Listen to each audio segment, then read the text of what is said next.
Good evening. Good evening, Pomona. This is Mayor Sandoval. At this time, I'd like to call the meeting of the City Council Housing Authority and Successor Agency, the Redevelopment Agency, order, and turn this time over to the City Attorney for reports on the closed session.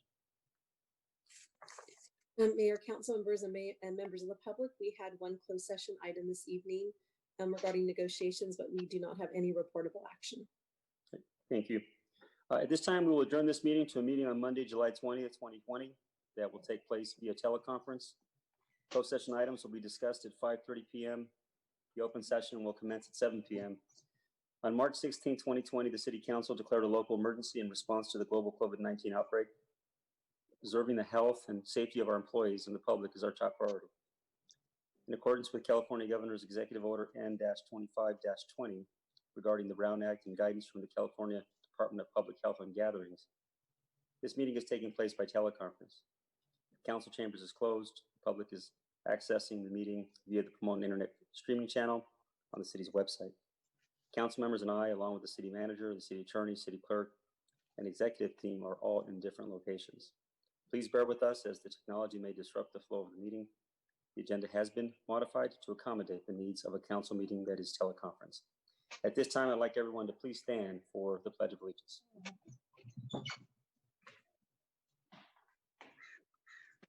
You'll place your right hand over your heart and repeat after me. Ready, begin. I pledge allegiance to the flag of the United States of America and to the republic for which it stands, one nation, under God, indivisible, with liberty and justice for all. Oh. Okay, City Clerk, the next item, roll call. Oh, you're on mute, Rosalia. It's okay. The space bar is not working tonight for whatever reason. Okay. Councilmember Gonzalez, Preciado. Here. Garcia. Here. Ontiveros Cole. Here. Castro. Here. Torres. Here. Mayor Sandoval. Here. The next item. Next item is Mayor Councilmember Communication. Reports on conferences, seminars, and regional meetings attended by the Mayor and City Council and announcements of upcoming events. Okay, we'll go ahead and start with Councilmember Preciado. Do you have anything to share at this time? Thank you everybody for being back after the 4th of July weekend. Just wanted to let you know that on July 11th, Saturday, there will be a slow opening or it'll be an opening of the July 11th Art Walk.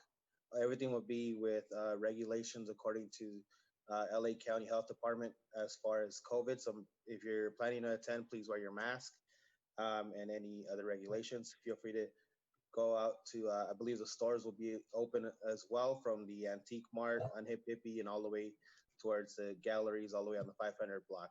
And that's it for today. Thank you. Thank you, Councilmember Preciado. Councilmember Garcia. Good evening. I do want to let everyone know that this weekend I had the honor of serving as a speaker at the City of Pomona's July 4th event in collaboration with American Legion Post 30. I do want to thank our lovely volunteers, Katie Hudson, Miss Ethel Gardner, and I believe it's Miss Lee, for their wonderful voices to the event. I also want to thank city staff for making the time on Saturday to go and produce this event. Other than that, I hope everyone stayed safe and had a good holiday. Thank you, Mayor. Thank you, Councilmember Garcia. Councilmember Ontiveros Cole. Thank you, Mayor. I just want to say hello, and I hope everybody had a safe 4th of July.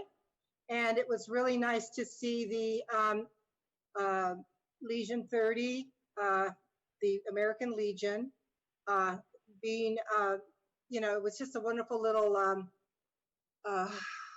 presentation for the 4th of July. The voices of Miss Gardner and her friend, I think Miss Lee, and of course Katie Hudson, who sang very beautifully. So all three of them, I was so impressed. And thank you, Commander Roberto Arnold, for presenting this for our city. I'm sorry we could not all attend, but we were there in spirit and in heart. So again, stay safe, everyone. Follow the regulations of the COVID-19 and protect your family. Thank you. Thank you, Councilmember Rivera-Cole. Councilmember Lestro. Thank you, Mr. Mayor. I think this is the first time I had an opportunity to thank everybody who participated in the 3 community cleanup events at the Valley Vista Transfer Station over the course of 3 Saturdays. I think the turnout increased with each weekend as more people found out about it, and that's a good thing. We want to get as much participation as we can. And I know the middle weekend that were districts 1 and 5, I was out there for part of the morning, and the folks who participated were very appreciative of us being able to put together the event, even though it wasn't in their neighborhoods, but still they appreciated the opportunity to be able to go and unload unwanted items. And a couple people even suggested to me, so we need to do this more often. Well, you know, that would be nice, but if we can continue to do it at least once a year, that would be great. As Councilmember Ontiveros-Cole said, the last week or so, we haven't been getting real positive updates on COVID-19. So just want to say, hope everybody is doing their best to stay healthy and follow the rules. We're not out of the woods yet, and so I just want everybody to stay safe and stay healthy. Thank you. Thank you, Councilmember Lestro. Councilmember Torres. Yes. Just want to wish everybody a happy 4th of July. Hope everybody had a healthy and safe weekend. And please continue to practice your physical distancing because the community is experiencing significant increases in COVID cases and deaths. And I'm available if you need me via email or social media. Thank you. Thank you, Councilmember Torres. Just 2 things. One, I do want to thank the American Legion 30 for their ceremony they had on Saturday morning. Thank you, Vice Mayor, for joining in that effort. And thank you, Roberto Arnold, for your leadership in taking the initiative on this event that, as I understand it, this is something that we hope to have every year in honor of 4th of July. And so I just want to just say thank you for it. Second, Saturday was 4th of July, and it was a difficult day for a lot of folks because of the amount of fireworks, not only on the day but leading up, were pervasive. And if you didn't know any better, you thought there were fireworks shows going on everywhere. That is, all of you know, fireworks are illegal in Pomona, but it sure didn't feel like it on Saturday. And I think one of the things that we have to think about next year is, are there steps that we can take to try to mitigate some of those issues? I do want to express that it wasn't a Pomona problem. This is a problem nationally. It was certainly a problem in Southern California. If you read the articles in the LA Times, the Daily Bulletin, it was every community was feeling this sense that fireworks, for whatever reason this year, were a little more out of control. I did want to share with you some information that the chief shared with me, which I know some of you have asked about, you know, how many people were cited. We cited 87 people this year for firework related issues. That's in comparison to last year, which I believe was, I think it was 7 or 9. I think it may have been 7 last year. So 87 versus 7, which is considerably more. And I hope that we don't have to give out the same number of citations next year, but I think it would behoove the council to think about perhaps maybe there's some steps that we can take to try to minimize. I don't think that it's reasonable to think that we're going to do away with it, the illegal fireworks, but I think maybe there's some steps that we can take. So I just wanted to acknowledge that. I know that the council heard a lot from their constituents about their concerns, particularly for their animals, for those particularly veterans who are suffering from PTSD, and even just people who are not necessarily veterans, but who are suffering from PTSD. it's something we certainly have to think about. We still have New Year's. That's also another time where people light off fireworks. So let's see what we can do to try to minimize that. But Chief, thank you so much. If you'll thank your team for us. I know it wasn't easy for your staff, for PD. They couldn't be at all places at all times, but I know that the 87 citations were certainly a step in the right direction. And I understand that you also seized over 1,400 pounds of fireworks that ultimately be destroyed, which is certainly a sizable amount of fireworks. So just want to thank you for that. All right, Rosalia, if you'll take us to the next item. Sure. Next item is public participation. Oh, I'm sorry. No, next item is city manager communications. These are reports from the city manager. Nothing to report. Thank you. Next item. Okay. Next item is public participation. In response to the global COVID-19 pandemic and in accordance with California Governor's Executive Order N-25-20 regarding the Brown Act and guidance from the California Department of Public Health on gatherings, please note that comments for public participation for a specific item on the agenda were accepted by email only, along with regular public comments. Comments will be read into the record by the city clerk. The deadline to submit the comments was 6 p.m. today. All comments must be limited to 200 words. I'm also going to have Development Services Director Anita Gutierrez help me tonight to go through and read the email comments that we received today. So our first comment comes from M. Joyce Baker Smith. Ms. Baker Smith says, "Dear Mayor and City Council, at a recent City Council meeting, I was appalled to hear the scripted defaming of the Pomona Police Department. The allegations were caustic generalizations of what appeared to be unsubstantiated urban legends of numerous incidents of police brutality in our city. The incident of the continuously, monotonously, and tirelessly used example of police brutality at the Fairplex should be put to rest. Please note the officers named in the case were all found not guilty of the charges. In addition, a separate, independent, outside investigation was done, and the finding was the same, not guilty. The empathetic example of police brutality made by those who continuously harass the police department, Pomona Police Department, happened almost 5 years ago. And even with finding of not guilty twice, there are those who continue to call for the officer's termination. How can this be just? Why doesn't our city council defend our police department in this matter? You have the facts and the results. Why do you continue to allow those voices who seek to destroy a group of dedicated city employees to be defamed and verbally harassed?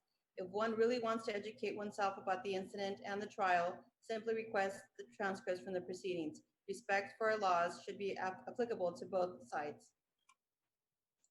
From Jonas Huffer, I am a Pomona resident in District 1. I'm asking you to please continue the eviction moratorium for as long as the pandemic lasts. Please implement a rent freeze for the same duration.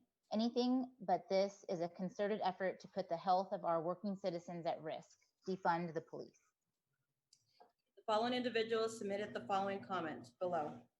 And the names are as follows: Dennis Carrillo, Vernon Price, Donna Paulson, Carrie Baker, Ted Naus, Janet Roy, Crystal Williams, Virginia Madrigal, Marilyn Richards, Karen Lower, Lisa Gomez, Beth Brooks, Ginger Lapierre Eckerd, Christy Bender, M. Joyce Baker Smith, Julie Mestas, Ricky Fine, Lillian Warren, John Eckerd, Frank Porter, Carolyn Hemming, Sam Tharp, Deborah Tharp, Chris Fall, James Morgan, Jean Cockrell, Michael Simmons, Mary Prendergast, Karen Simmons, Chevo Soria, Sharon Willison, and Jeff Roy. And the comment is as follows.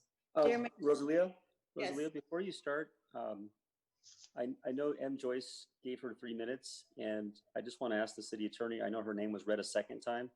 Are there any issues with that? By having 2 comments read instead of the 1, Mayor? Well, yeah, I mean, obviously the comments is probably us. I don't want to, I mean, if it's 32 people who are also subscribing or submitting the same letter, I think that's fine. We're going to hear it anyways, but maybe I just don't know with in this situation, is it really giving somebody 6 minutes to speak? Just need some clarification on that. Yes, I think the way our rules have been read is outside of the public hearing. We would read single comments from them during their 3 minutes. Unless city clerk, other information has been distributed, I would stick to that rule of 3 minutes. If I may, this comment that I'm going to read was submitted for the June 29th meeting. That's why I'm reading it at this meeting, because it did not pertain to any of the items at the June 29th meeting. So it was pushed forward to regular public comment for July 6th for today. Okay, I don't believe you have to admit that one now. If the June 29th meeting was a special meeting, then the Brown Act only requires us to take comment on the item that's posted under the special meeting category. Correct. So when this comment was submitted, there were two separate comments submitted, one for a particular item on the agenda, which was read, and this particular comment, because it didn't pertain to a particular item on that agenda, was pushed for the July 6th. But it's your determination, Mayor, whether you would like me to read this or not. Oh, this is the first time I'm hearing about these letters having been submitted on you said the 29th? Yeah, there were two separate letters submitted for the June 29th special meeting with the same list of names that I just read. One of the letters was read during the June 29th meeting because it involved one of the items on the agenda. This next one didn't pertain to any item on the actual agenda. That's why it was pushed. It was just for regular public comment. Go ahead, Sonia. So when the person made the regular public comment, did they meant it for that night? We would have told them it had been a regular meeting that we weren't taking regular public comment and that they would need to attend or follow the rules from the July 6th meeting. But at that 29th meeting, was any special direction given to them? Were they told these comments would be read at the July 6th meeting? Yes, I had informed them that because it didn't pertain to an item on the agenda, that it would be moved to the July 6th meeting. So that would be my fault. I understand. Okay. Mayor, certainly is at your discretion. Yeah, I mean, I think the public should hear from the community. It was more from the standpoint of the fact that Joyce, because I want to be fair to all sides, right? I want to be respectful and not weighing in on what is actually said, but weighing in on the form in which we do it. And I know that Joyce Baker Smith got a chance to give 3 minutes of her comment. So I don't know if her name just gets struck from the 3 minutes. In other words, in essence, it's giving her 6 minutes of time.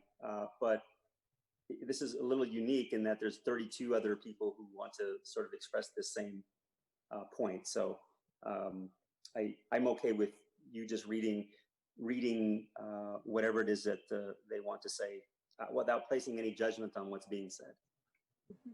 Okay, and if you like, Mayor, in the minutes, I can strike Ms. Baker Smith's name from this particular comment since she already had her 3 minutes before. I defer to our city attorney. I don't, I don't, I just want to make sure I'm consistent and we're consistent when it comes to the 3 minutes as best we can. Correct. I know we're not perfect at all times. Yeah.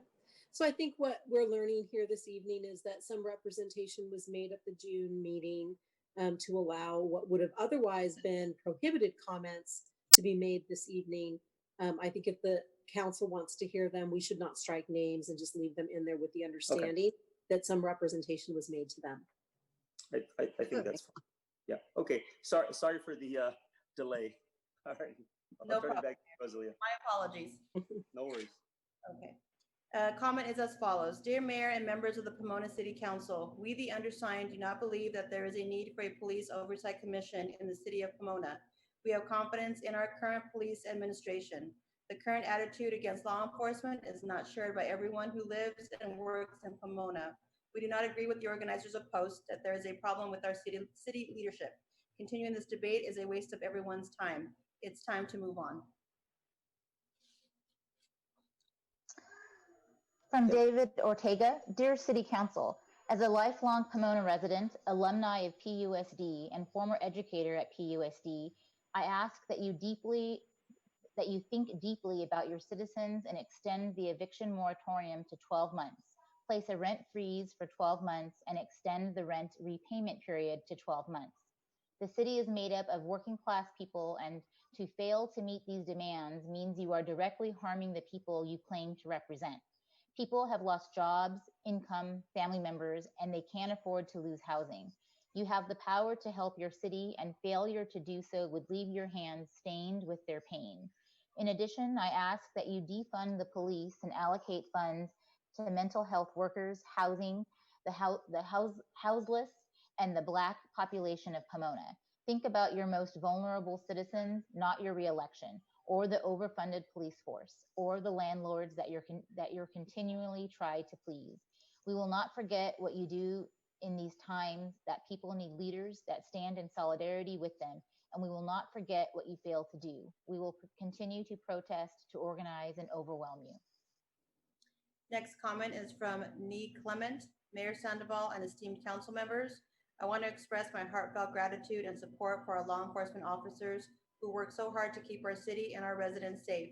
I'm also writing to caution you and the City Council to take a slow and steady approach to any police reform or oversight proposals. While the national fervor to confront police brutality rages, I would commend us as a City Council and its citizens to look closely at what our local needs are and not to get swept up in a national conversation that may or may not relate to our local needs as a community. Now more than ever, we must defend the rule of law, which is the backbone of our peaceful and democratic political process. This process ensures that all voices can be heard and all ideas can be debated and considered on their merits. Rule of law and equal protection under the law cannot be upheld without a strong police force. Many of the proposals for police reform, including abolishing qualified immunity and investing in de-escalation training, reducing militarization, and defunding the police altogether, suffer from two practical limitations, according to Rafael A. Manguel, Deputy Director of Legal Policy at the Manhattan Institute. From Myrna Engelmo. Hello. Anita, can you hang on a second? Anita, I'm sorry. There appears to be a four-legged creature who is speaking during the course of this meeting. And I suspect somebody is not on mute. I see that, Nita, you're fine. I don't know that you have any pet there. Liz, do you mind muting yourself? We're hearing some barking in the back. There you go. Good. You're muted now, Liz. You're good. Okay. All right. Sorry, Anita. Oh, no Sorry, problem. sorry for all these interruptions. I heard a dog barking. No problem. So from Myrna. Hello, I am a concerned resident of the city of Pomona. I would like to know, what is the city doing to protect the residents of Pomona from COVID-19? I still see many grocery stores not following the health department guidelines, employers not enforcing the guidelines, customers are not keeping their distance nor wearing a mask. Shopping carts are not being disinfected. Please do your part and protect your residents. What can residents do when they are faced with this? Pomona is one of the highest cities with COVID-19 cases. Sad to know. Next comment is from Darlene Johnson.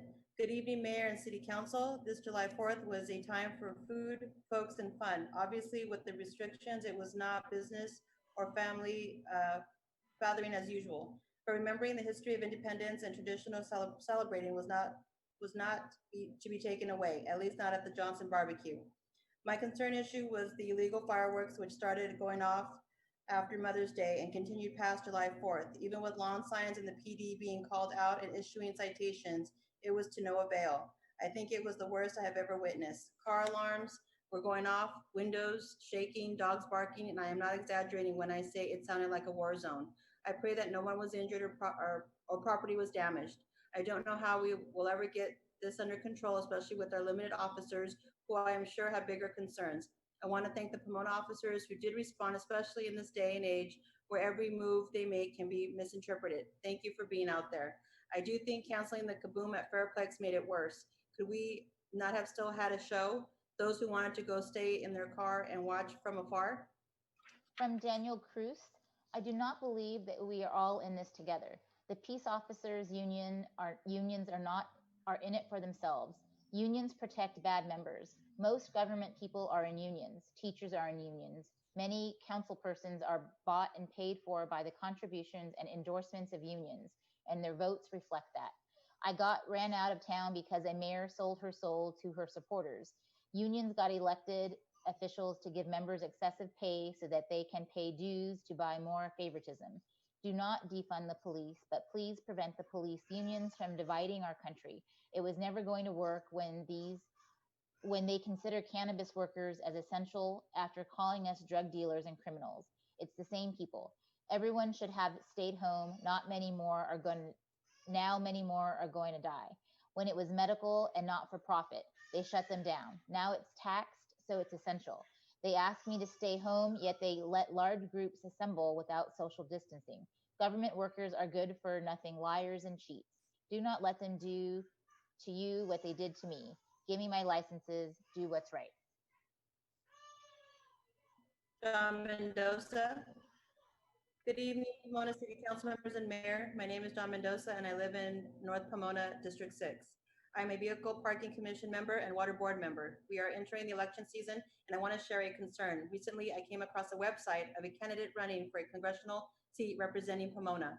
This particular website was full of derogatory comments towards immigrants and Afro-Americans. I would urge of elected officials to not have tolerance for such bigotry and nativist views in our city elections. I would urge city commission members to not participate in back and forth communication with such campaign language, which targets disadvantaged community members and people of various nationalities, polarizing racial differences. Thank you and have a good night.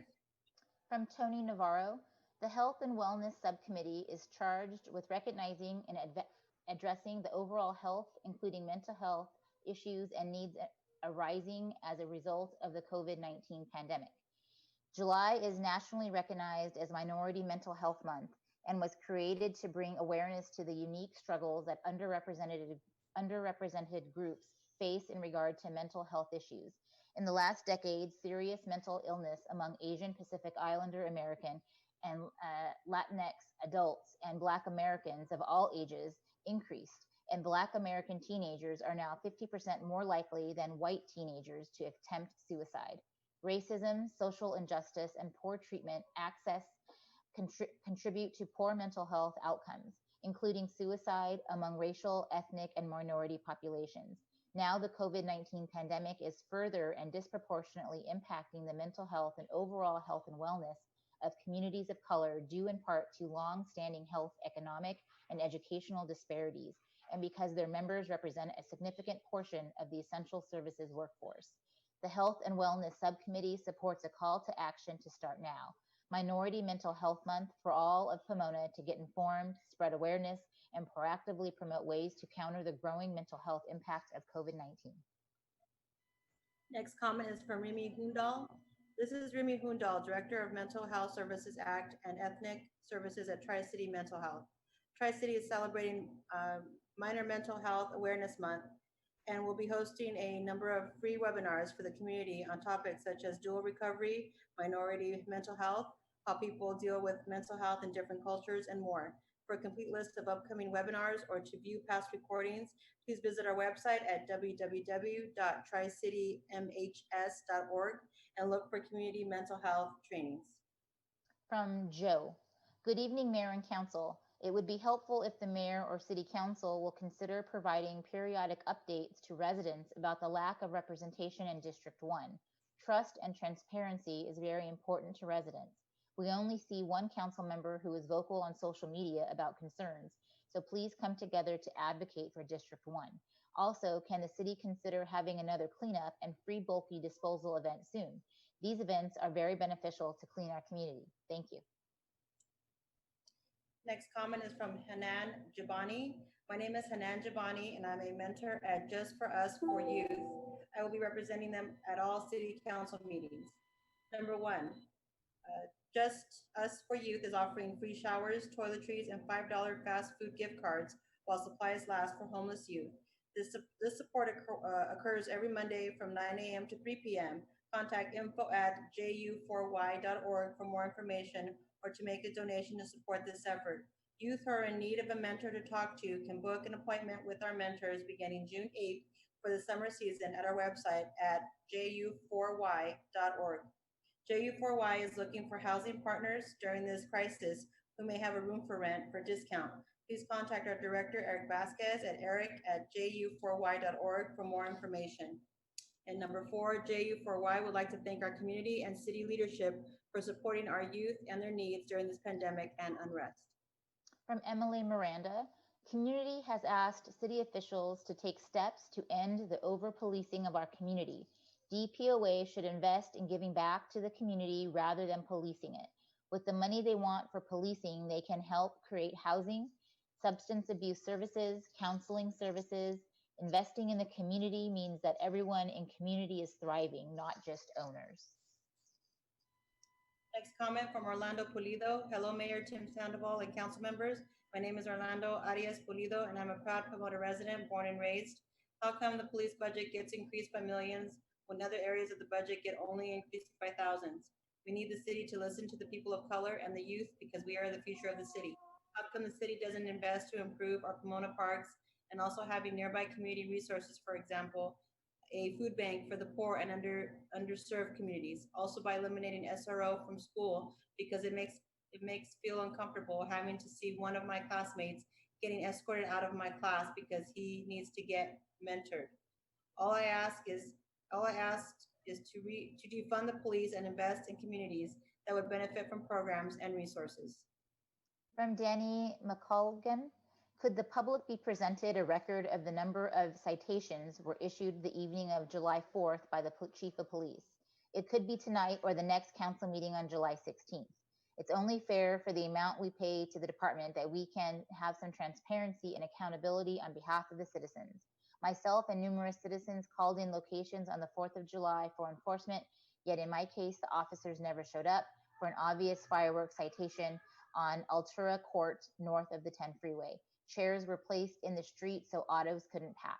So hopefully some kind of record of tickets will be given to us. And Mayor, that was the final emailed comment for tonight. And disregarding that last comment by Mr. McColgan, if you didn't hear it earlier, the chief shared with me that there were 87 citations this year as compared to last year. I think we're 7 or 9. Obviously, they're based on the number of fireworks that we heard, we could have probably cited a lot more people, but of course you have to catch them in the course of the act. So, but your point is well taken. All right, so that concludes public participation. Can we move on to the next item?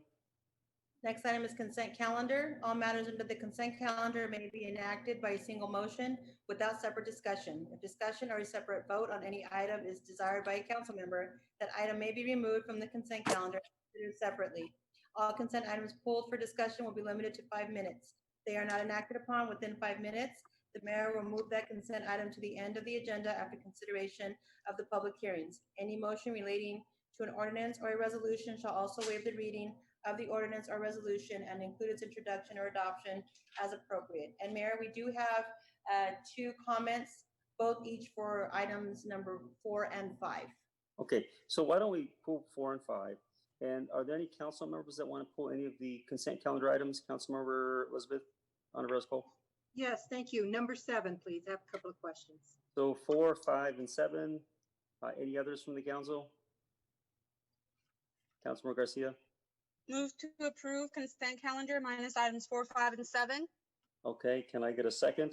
Second. Okay, that's Councilmember Lestro. All right, if we can do a roll call. Roll call. Preciado, Yes. Garcia, Yes. Ontiveros Cole, Yes. Lustro, Yes. Torres, Yes. Sandoval. Yes. Okay, let's go ahead and move on. It's item 4. Item number 4, yes. So the 2 comments that we've received from 2 various individuals are both for 4 and 5 together. So I'll read them both. Okay.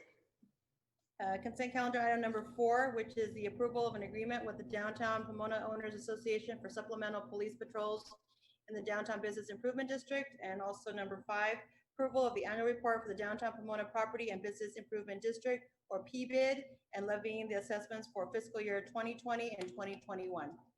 First comment is from Kathy Tessier. The DPOA Board of Directors welcomes our new Executive Director, Lorena Parker, and a new President of the Board of Directors for the upcoming year, Jeff Keating of Western University. We also welcome new board member Paola Vega from Mi Cafecito. DPOA is well aware of the challenges facing Pomona and specifically the downtown. We are already planning new events, social media attractions, and monitoring new policies that can assist the downtown businesses residents to recover.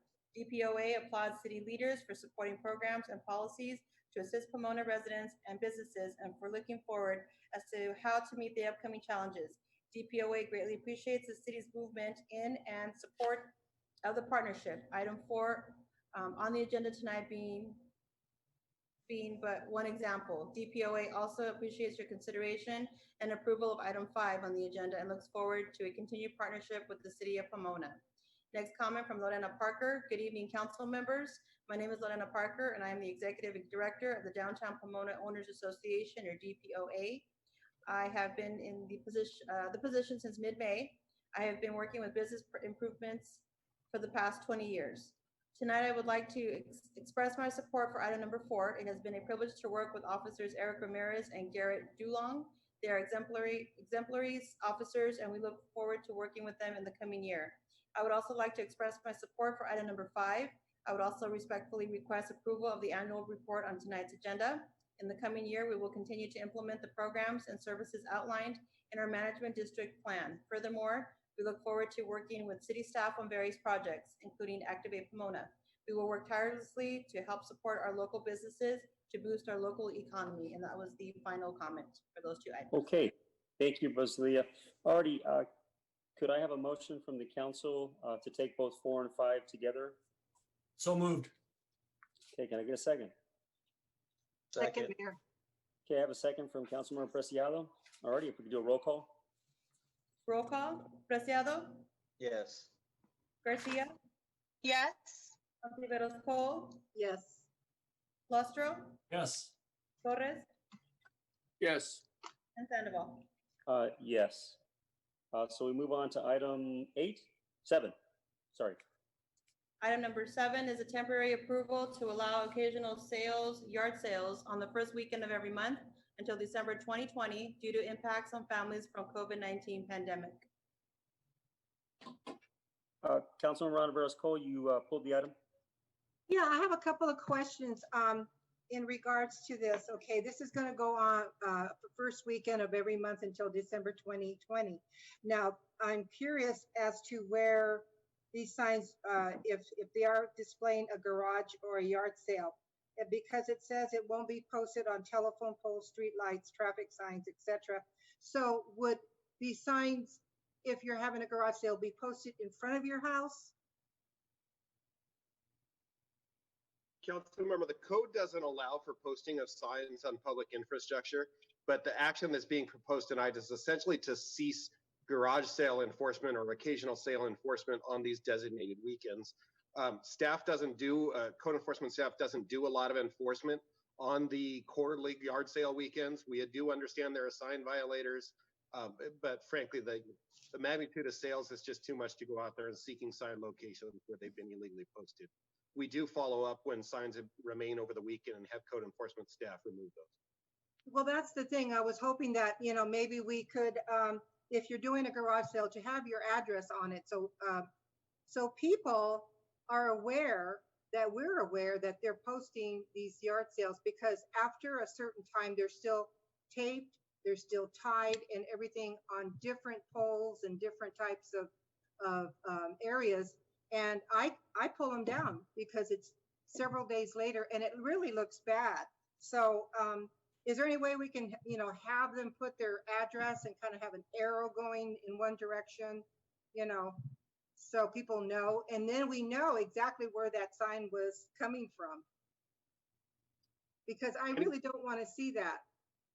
So any direction as to the modifications and the signage allowed for yard sales, again, all these things posted on public infrastructure are currently prevented by the city code. You certainly have scofflaws that place them where they're not allowed to be, but what you have for your consideration tonight is to allow additional occasional sales weekends until the end of the year. Yeah, So it would exactly. be a different consideration if we wanted to change the city code pertaining to what they have to have on a side during the quarterly sale weekends. But this is an action just to allow additional sale weekends. And the one thing I'm concerned about, and this is why we stopped it a long time ago, because people were actually, it wasn't yard sale, garage sale stuff, okay? Things that you pull out of your own closet.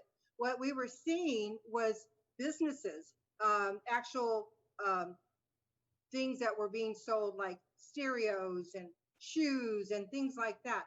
Garage sale and yard sale specifically is something that comes out of your house, out of your room, get rid of it. And, you know, but not when you have a canopy and you're advertising things like in an indoor swap meet. So that's another concern I have. That's why we stopped it. I understand the intention of the code, council member, but this item was placed on the agenda at the request from a previous council meeting to provide some form of economic relief during the COVID emergency. We've basically pieced that consideration together for the city council just to allow an additional weekend for the sales to be conducted in the same manner as provided within the code. So therefore they can go ahead and sell stereos and whatever they want to. Is that what you're saying?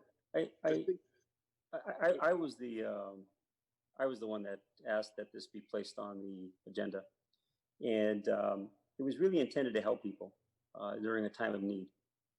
We have a lot of community members who are struggling right now, who are perhaps out of work, who have things that they can sell. And the way we have the yard sales, garage sales structured is that they're quarterly, which prohibits people obviously from doing it monthly, which I understand why we have that. This is a very unique situation that we find ourselves in. And if this perhaps help people who are struggling to be able to put food on the table, to be able to pay a bill, in terms of the content of what people sell, even when we do it quarterly, we don't go and look and see, hey, are they selling a set of stereos or selling a set of shoes? No. I mean, I'm just thinking like fireworks. You know, it's just, we don't have the capacity. I don't know that any city would have the capacity to monitor every single thing that gets sold at a yard sale or garage. So I think it's important to understand what the intent was here.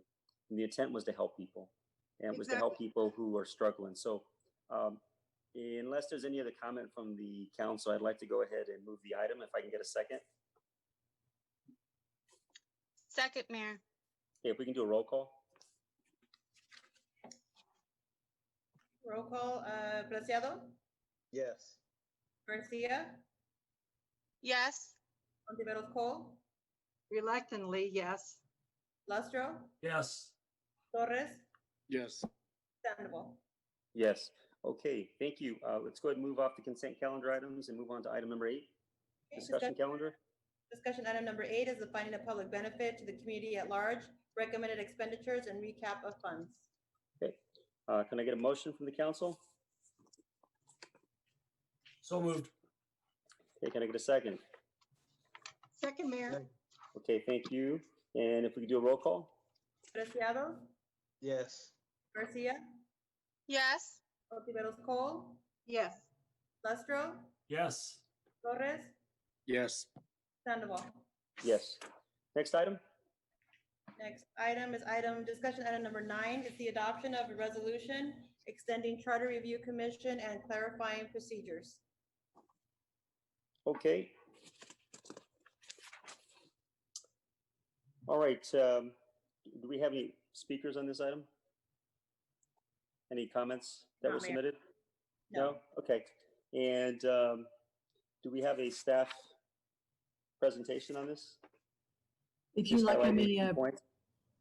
Mr. Mayor, Linda Matthews, if you'd like, I can briefly go through what's in the Yeah, just if you could resolution.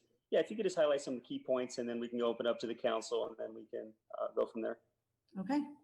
Again, I'm Linda Matthews, and tonight I'm acting as my capacity of staff liaison to the Charter Review Commission, as well as obviously the Human Resources Director.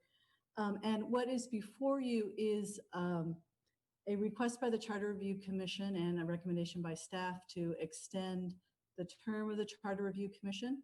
The Charter Review Commission does convene once every 10 years. Typically, they go for 12 months. They have been impacted by COVID-19 like all of us.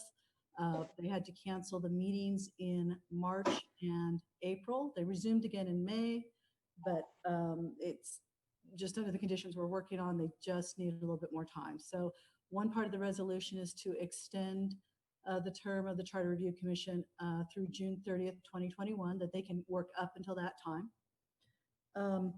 There's also some things that we've been working on for clarification of procedures. And so the resolution also sets forth some of those clarifications. One of the things that came up is if with the extension of the term, what would happen should there be any change of council members in the November election. The commission has identified that's very important to continue the work because it's fairly technical and in-depth.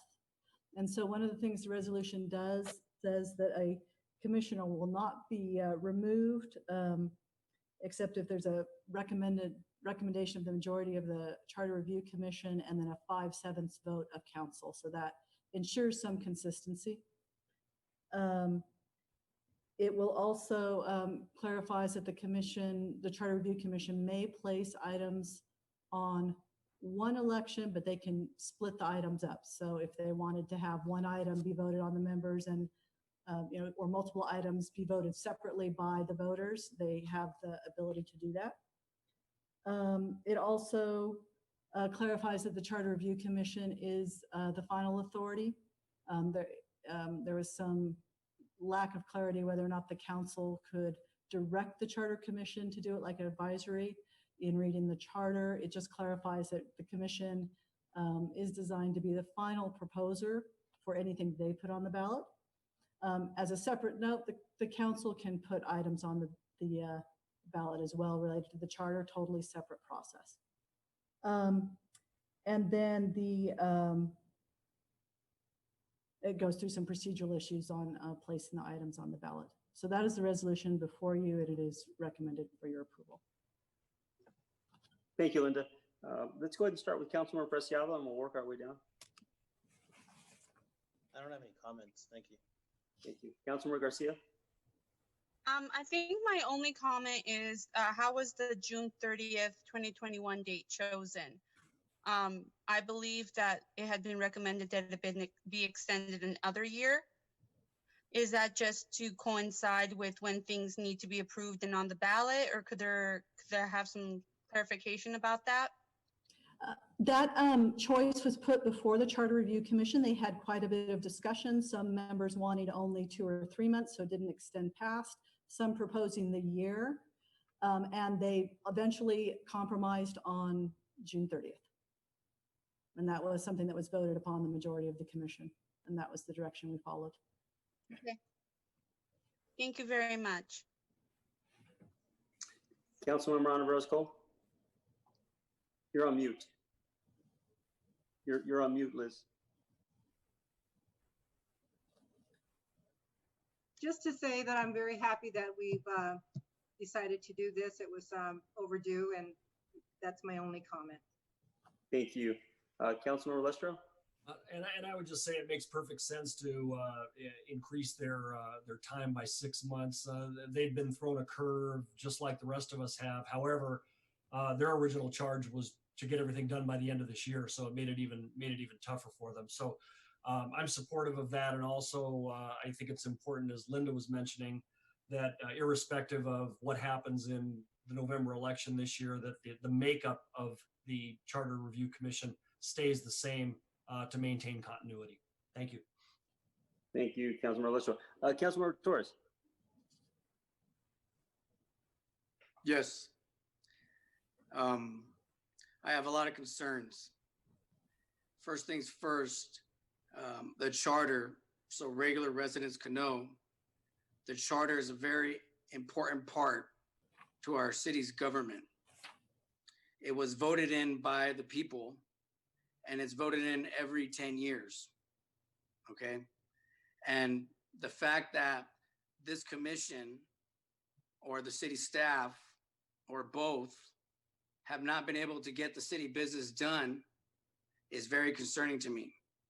And because something as important as is the city, basically the city constitution, that we're gonna delay it, probably it's not gonna be on the ballot in time for the November election. So we're gonna miss a crucial election. We're gonna delay it because a group of people who supposedly have been unable to get their act together, unable to meet, while all the other commissions have met, but yet they've been able to provide these recommendations and amendments about them having sole decisions and whatnot. They've had the time to make those amendments, but they haven't had the time to do the city business, and they're putting forward this agenda to the city council, and they're asking me to vote it in. It's very concerning to me, and it's very concerning that the people may not be able to get to vote on something coming up. We have a historic election coming up, and it just disenfranchises the community. We're not going to have the record turnouts that we're going to have if this gets delayed past 2021. Okay. And then if you push this right here in 2021, because what this commission, which does not look like anything or does not reflect the demographics of Pomona, this commission is going to put forth a charter that's going to be voted in by a demographic in an off-year election, which is just going to basically disenfranchise the minority community in the city. So I call on the Pomona City Council to do something better and to produce a better product, and so that the voters of Pomona could vote on something, and so that we don't have a proposal that is being initiated on an off-year election, and we're not getting good quality vote. We're not getting a good quality turnout. Okay, so I'm voting no against this, and I don't understand why everybody is just so cheerful to move forward with this. Well, this is such an important part of the city's. And I'm not a constitutionalist, I'm telling you, but I think the charter is a very important part of the city. And the fact that we've had 10 years to get it going, and we haven't been able to get it going. And then now they're going to come at me and say, oh, you need to delay it, and you're going to delay it until 2021. And then we're going to put it on an off-year election, and then they're going to vote it in. And then we're going to have an entirely different government system in Pomona. This decision right here needs to be delayed. Right here. We can't move forward without further input. And because I don't believe that this commission's input is reflective of the residents of Pomona. I think that if I got out there tomorrow and I started talking to residents about what they're proposing, I think basically what's going to happen is we're going to get a lot of backfire again. And people are going to demand that the city put forward something. Hopefully it comes forward this November 2020 election. Thank you. I think it would be helpful to provide some clarification on this, as what is stated in our charter. Maybe Linda, you can do it, or somebody from staff can do it. So as I understand it, it was back in 2019, late 2019, that we had established the charter commission. In other words, each of the council members and the mayor selected a person to serve on that commission. This was maybe back in October, I believe. And that the way the commission rules or the charter is written, can you explain what their time frame is? Because I know Councilmember Torres was mentioning that, it was supposed to go on the 2020 ballot, which, as I understand, this still would allow that to happen. But that in previous iterations, that the work is done for that year, which is in this case, like in 2010, the work was done in 2010, but in November, there was an election. The Charter Commission completed their work at the end of 2010, and then it went on the ballot in 2012, and it was not approved. So I think there's some confusion there. I just want some clarification on that. If somebody can provide that. And Linda, I'm thinking maybe you can, since you're overseeing the body. Mayor, Linda, let me go ahead.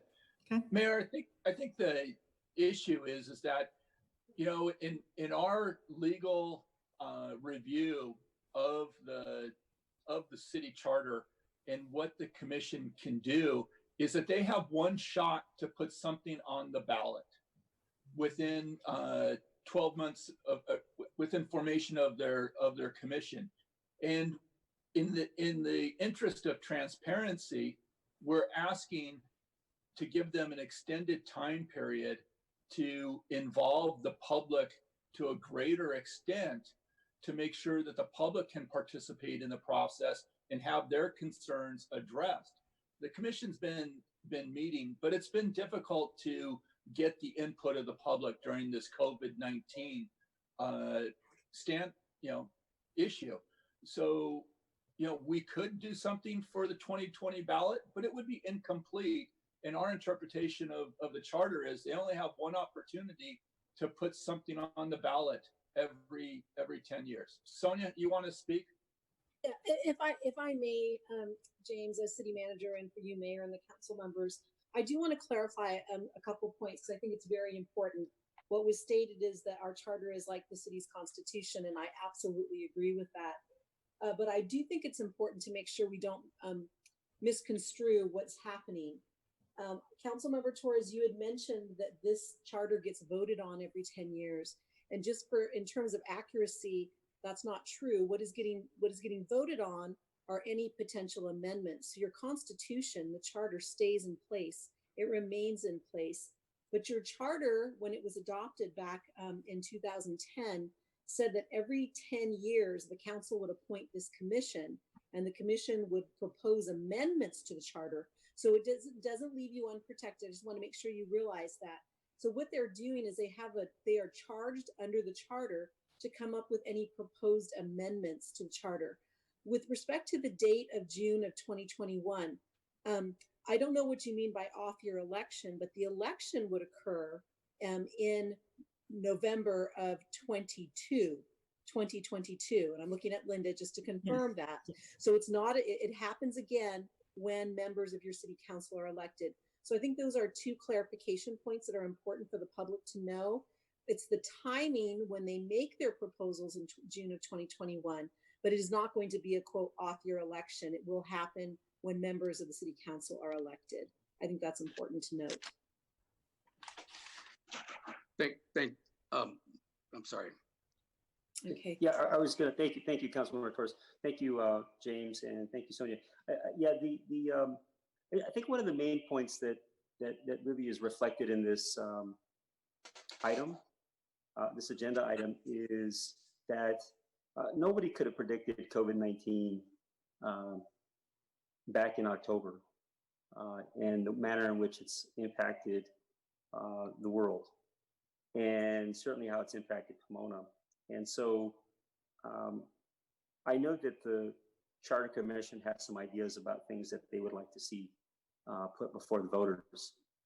And one of the things that I think, at least in putting this forward, is that there's hasn't been a ton of community participation to be able to weigh in and to perhaps share ideas, express concerns, say I'm in favor of this, simply because I mean there aren't public meetings in the way that you would like. For example, when we were looking at the sales tax measure and cannabis, we held 6 community meetings, 1 in each district. We can't do that right now. And so by allowing the commission to have a little bit more time, perhaps in giving them more time, that there can be more community input. And so Councilmember Torres, you're right. I mean, when you make the point about working class people, people of color, you name it, it's important to hear the different voices from this community. And we want to make sure we give them as many opportunities as possible.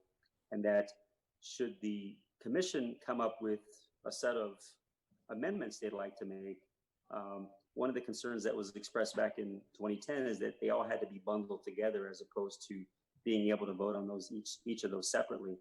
And I think what this does, it really gives the commission, should they choose, the time that they would need to have a comprehensive review of potential amendments that need to be made, and to allow for community participation, as opposed to trying to pull off something in 6 months and then put it on this ballot, which is very different from the process in 2010, as I understand it. And so I think this is a good attempt to empower the commission to be able to do important work as to the amendments that will come before the voters in very likely 2022. Lynn, do you want to make any comments? Yes. Oh, Councilmember Torres? Yeah, go ahead. Right. So they're not question for the city attorney. Thank you for providing those points of clarification. Very helpful. So what the commission is proposing is something that has never been recommended before, correct? This extension of time and then being allowed, regardless of who gets elected, to stay on the commission. That has never occurred before, correct? Right, as far as I know, in terms of who gets to stay on, that has not occurred, but also note that this is only the second time under your city charter that you've even created this commission. So that this commission really under the charter last was created in 2010 and now 2020 every 10 years. Okay. So there's very little precedence for us to go forward with. Yes, but still, but in a year, 2021, we will be acting upon the recommendations as if they have great precedence, correct? As if they have greater precedence. Well, no, Right? I mean, I don't understand what you mean by greater precedence. Well, I mean, okay, so I'd rather not get into that whole back and forth. But just essentially, what I want the residents to know is that we have missed a great opportunity to have great turnout here, and I do not accept the statement that because COVID is COVID related, we haven't been able to take care of an essential function within our city business. Because I believe that had the city made it a priority, it would have been a priority, it would have got done.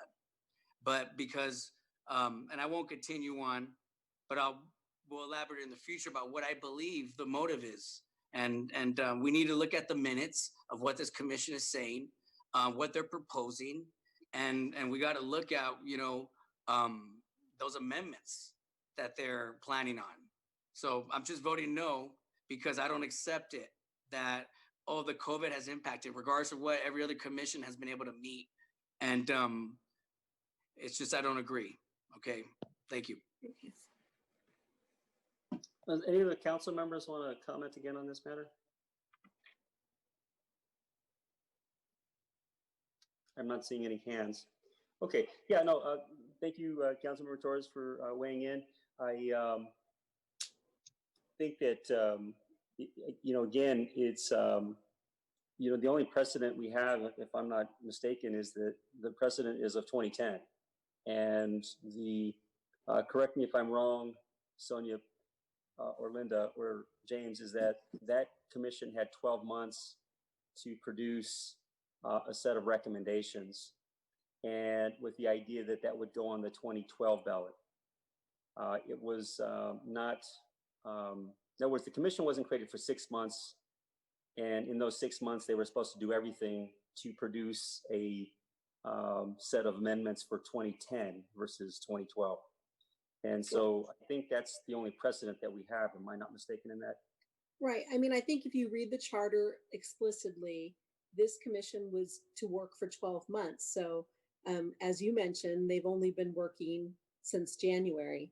And even if they had worked their full 12 months and they made proposals, they certainly would not have met the deadline to give you all of their recommendations for the 2020 November election. So you would, time-wise, pursuant to the charter, you would likely have been having a November 2022 election on charter amendments, regardless of whether you took this action. You're just giving them more time to work. So you can say you're not going to give them time. They're going to have to finish up anyway within their 12 months that you've scheduled. And I think you're just trying to give them more time. And the purpose here is to let the public have greater participation in the process for the reasons you stated.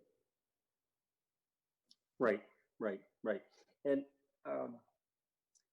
so just for clarity here, and James, I think you expressed this about you have one go at it, and that one go at is you could certainly put something on the 2020 ballot, but that in essence would complete this commission's work, correct?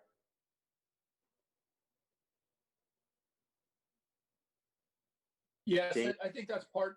I think that's part of our interpretation is that the charter review has one bite of the apple, one election, so they can have 2020 or 2022. And as Sonia said, they were created to have 12 months, which in essence pushed them off to 2022.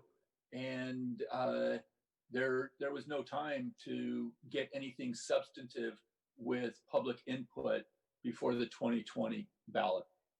Right. And it really, I mean, I can certainly understand the comments that have been made so far, but I mean, I really see this as an opportunity for the public to be more involved.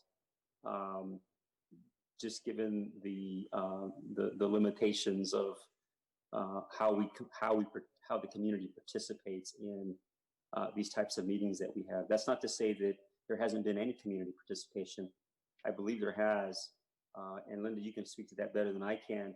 I think what we're saying is that in giving the commission more time, there's more things that they have that they want to bring forth to the voters. And this is an opportunity certainly for the community to weigh in. But Linda, maybe you can speak to that, and then we can move on from the item.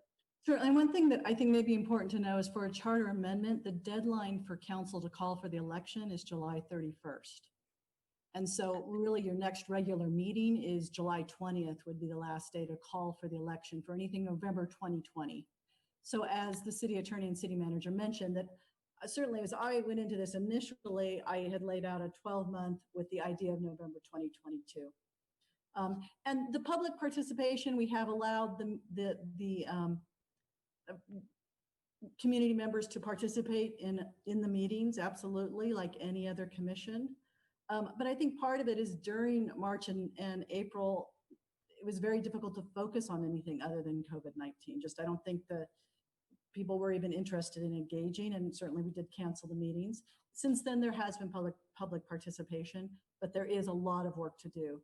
Yeah. And actually there's so I think the longer time will help them look at all the different proposals.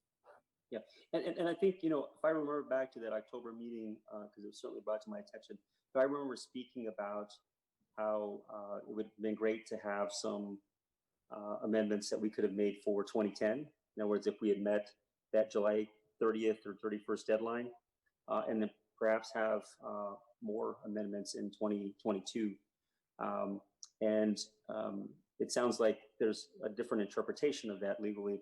But I think for me, the main issue is given the current situation we're in as opposed to October, is that how critical it is to have community participation beyond this short period of time. So to try to rush or to come up with something by 2020, it's in the purview of the commission to make that decision about whether they feel like they've done their complete work. And that's not for me to decide. That's up for them. As I understand, it's really up to them to decide that. We're just simply offering them the opportunity to be able to continue on beyond December 2020, if they so choose. That's correct. More questions. Okay, go to Councilmember Torres. Yeah, would you mind, the staff can get me a hold of the work that they have completed so far? Because I know that COVID-19 started kicking in, and like you said, around the April time, there should have been a significant amount of progress made already. I like to see how much work has been done and what has been said in the minutes, if the staff can get that to me. Because to be honest with you, it should have been completed around, as I remember, May. That's when they started dishing it out. So there may be some work, but there should not be a significant amount of work, because they have been, they should have been working for some time. So anyways, thank you very much. Hey, Linda, can you just share some of the ideas that they have? I mean, just for full, these are public meetings, so there's nothing you would be sharing we want people to know what the commission is thinking. Can you just share some of the ideas that they have? Maybe you have something. Linda? I'm sorry, yes. Certainly some of the proposals that are on, that they're looking at are adding a primary election, adding an independent redistricting commission with the census coming up, putting together a proposal for term limits for council, some technical cleanup items. And there's a fifth one that I'm missing so far that they're working at. And they're also currently working on the very important issues of the police commission that has been brought forth to them from the community, and the youth funding initiatives. So they're working on those as well. And then they have a number of other proposals that they have not gotten to related to transparent and enforcement of the city charter. And they started with about 34 proposals that they wanted to look at initially. So they've gotten through about 5 of those so far, plus the technical cleanup. Who was managing the meetings? I'm the staff liaison, and we have a city attorney, Jim Priest, and Rosalia Butler. But ultimately, me as the staff liaison, you know, other than the commission. Yeah. Okay. And just so I understand, James, Sonia, or Linda, this is really empowering the commission to make that type of decision, right? Yeah, it is clearly. They understand their work better than we do. And if they say, listen, we can get everything done in the time that we want to get it done, to put it before the voters in 2020, although that seems a bit of a challenge because we're already here in July, there's nothing in what we're deciding tonight that would preclude them from making that decision for themselves. And this is, if I may, a different commission from the structure from the others. So when you say managing the commission, I provide the staff support. They're directing what they want to look at, what the issues are, and I'm helping them do the technical, getting them posted and that sort of thing. Right, of course, but the charter says they have to have that done by a certain amount of time, and that had been started. Obviously, the folks that have been keeping them on track, I believe. So,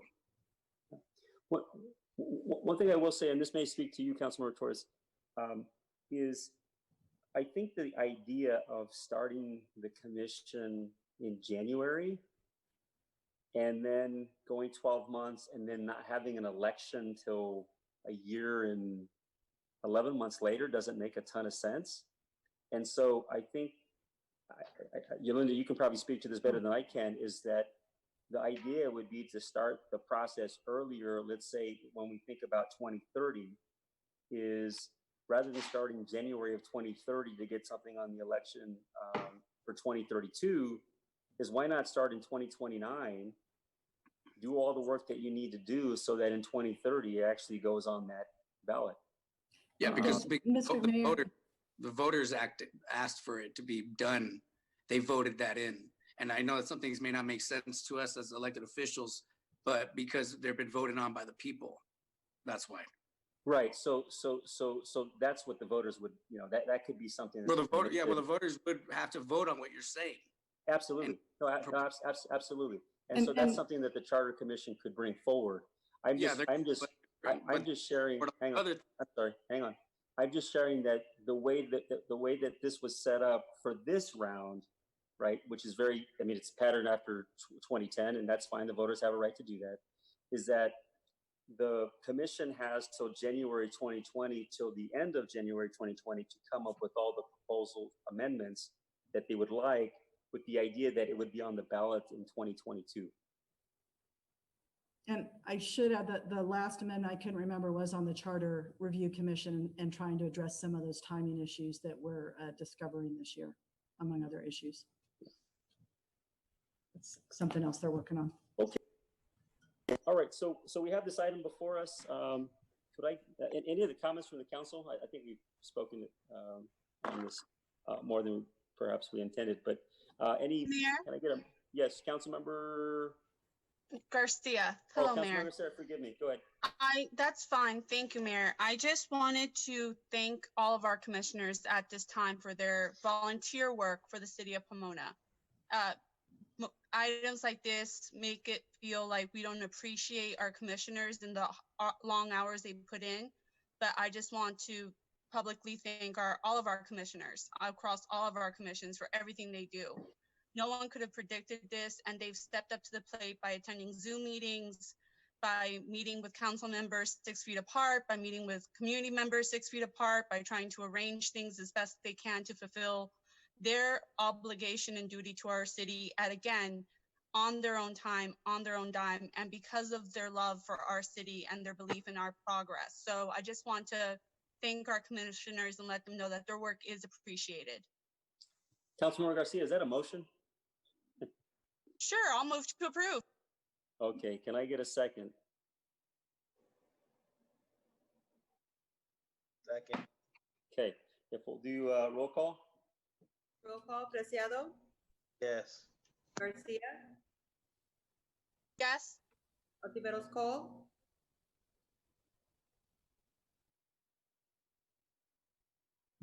Yes. Lustro, Yes.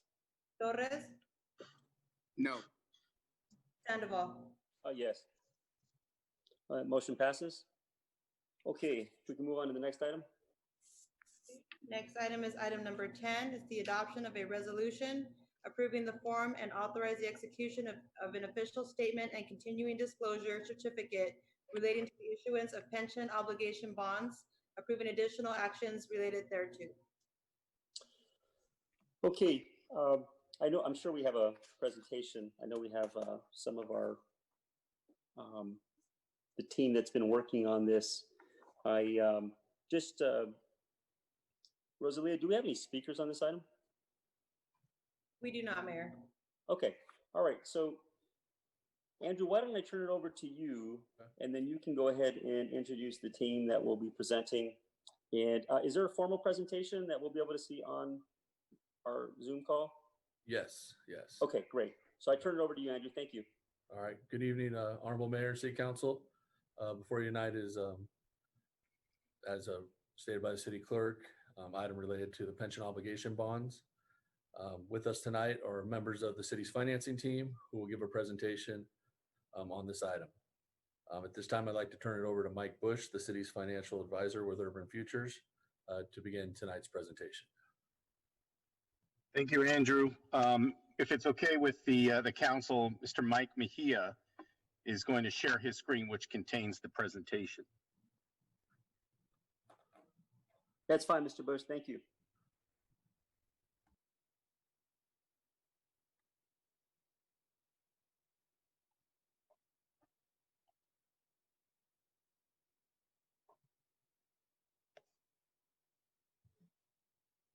We're just waiting for the presentation to be placed up.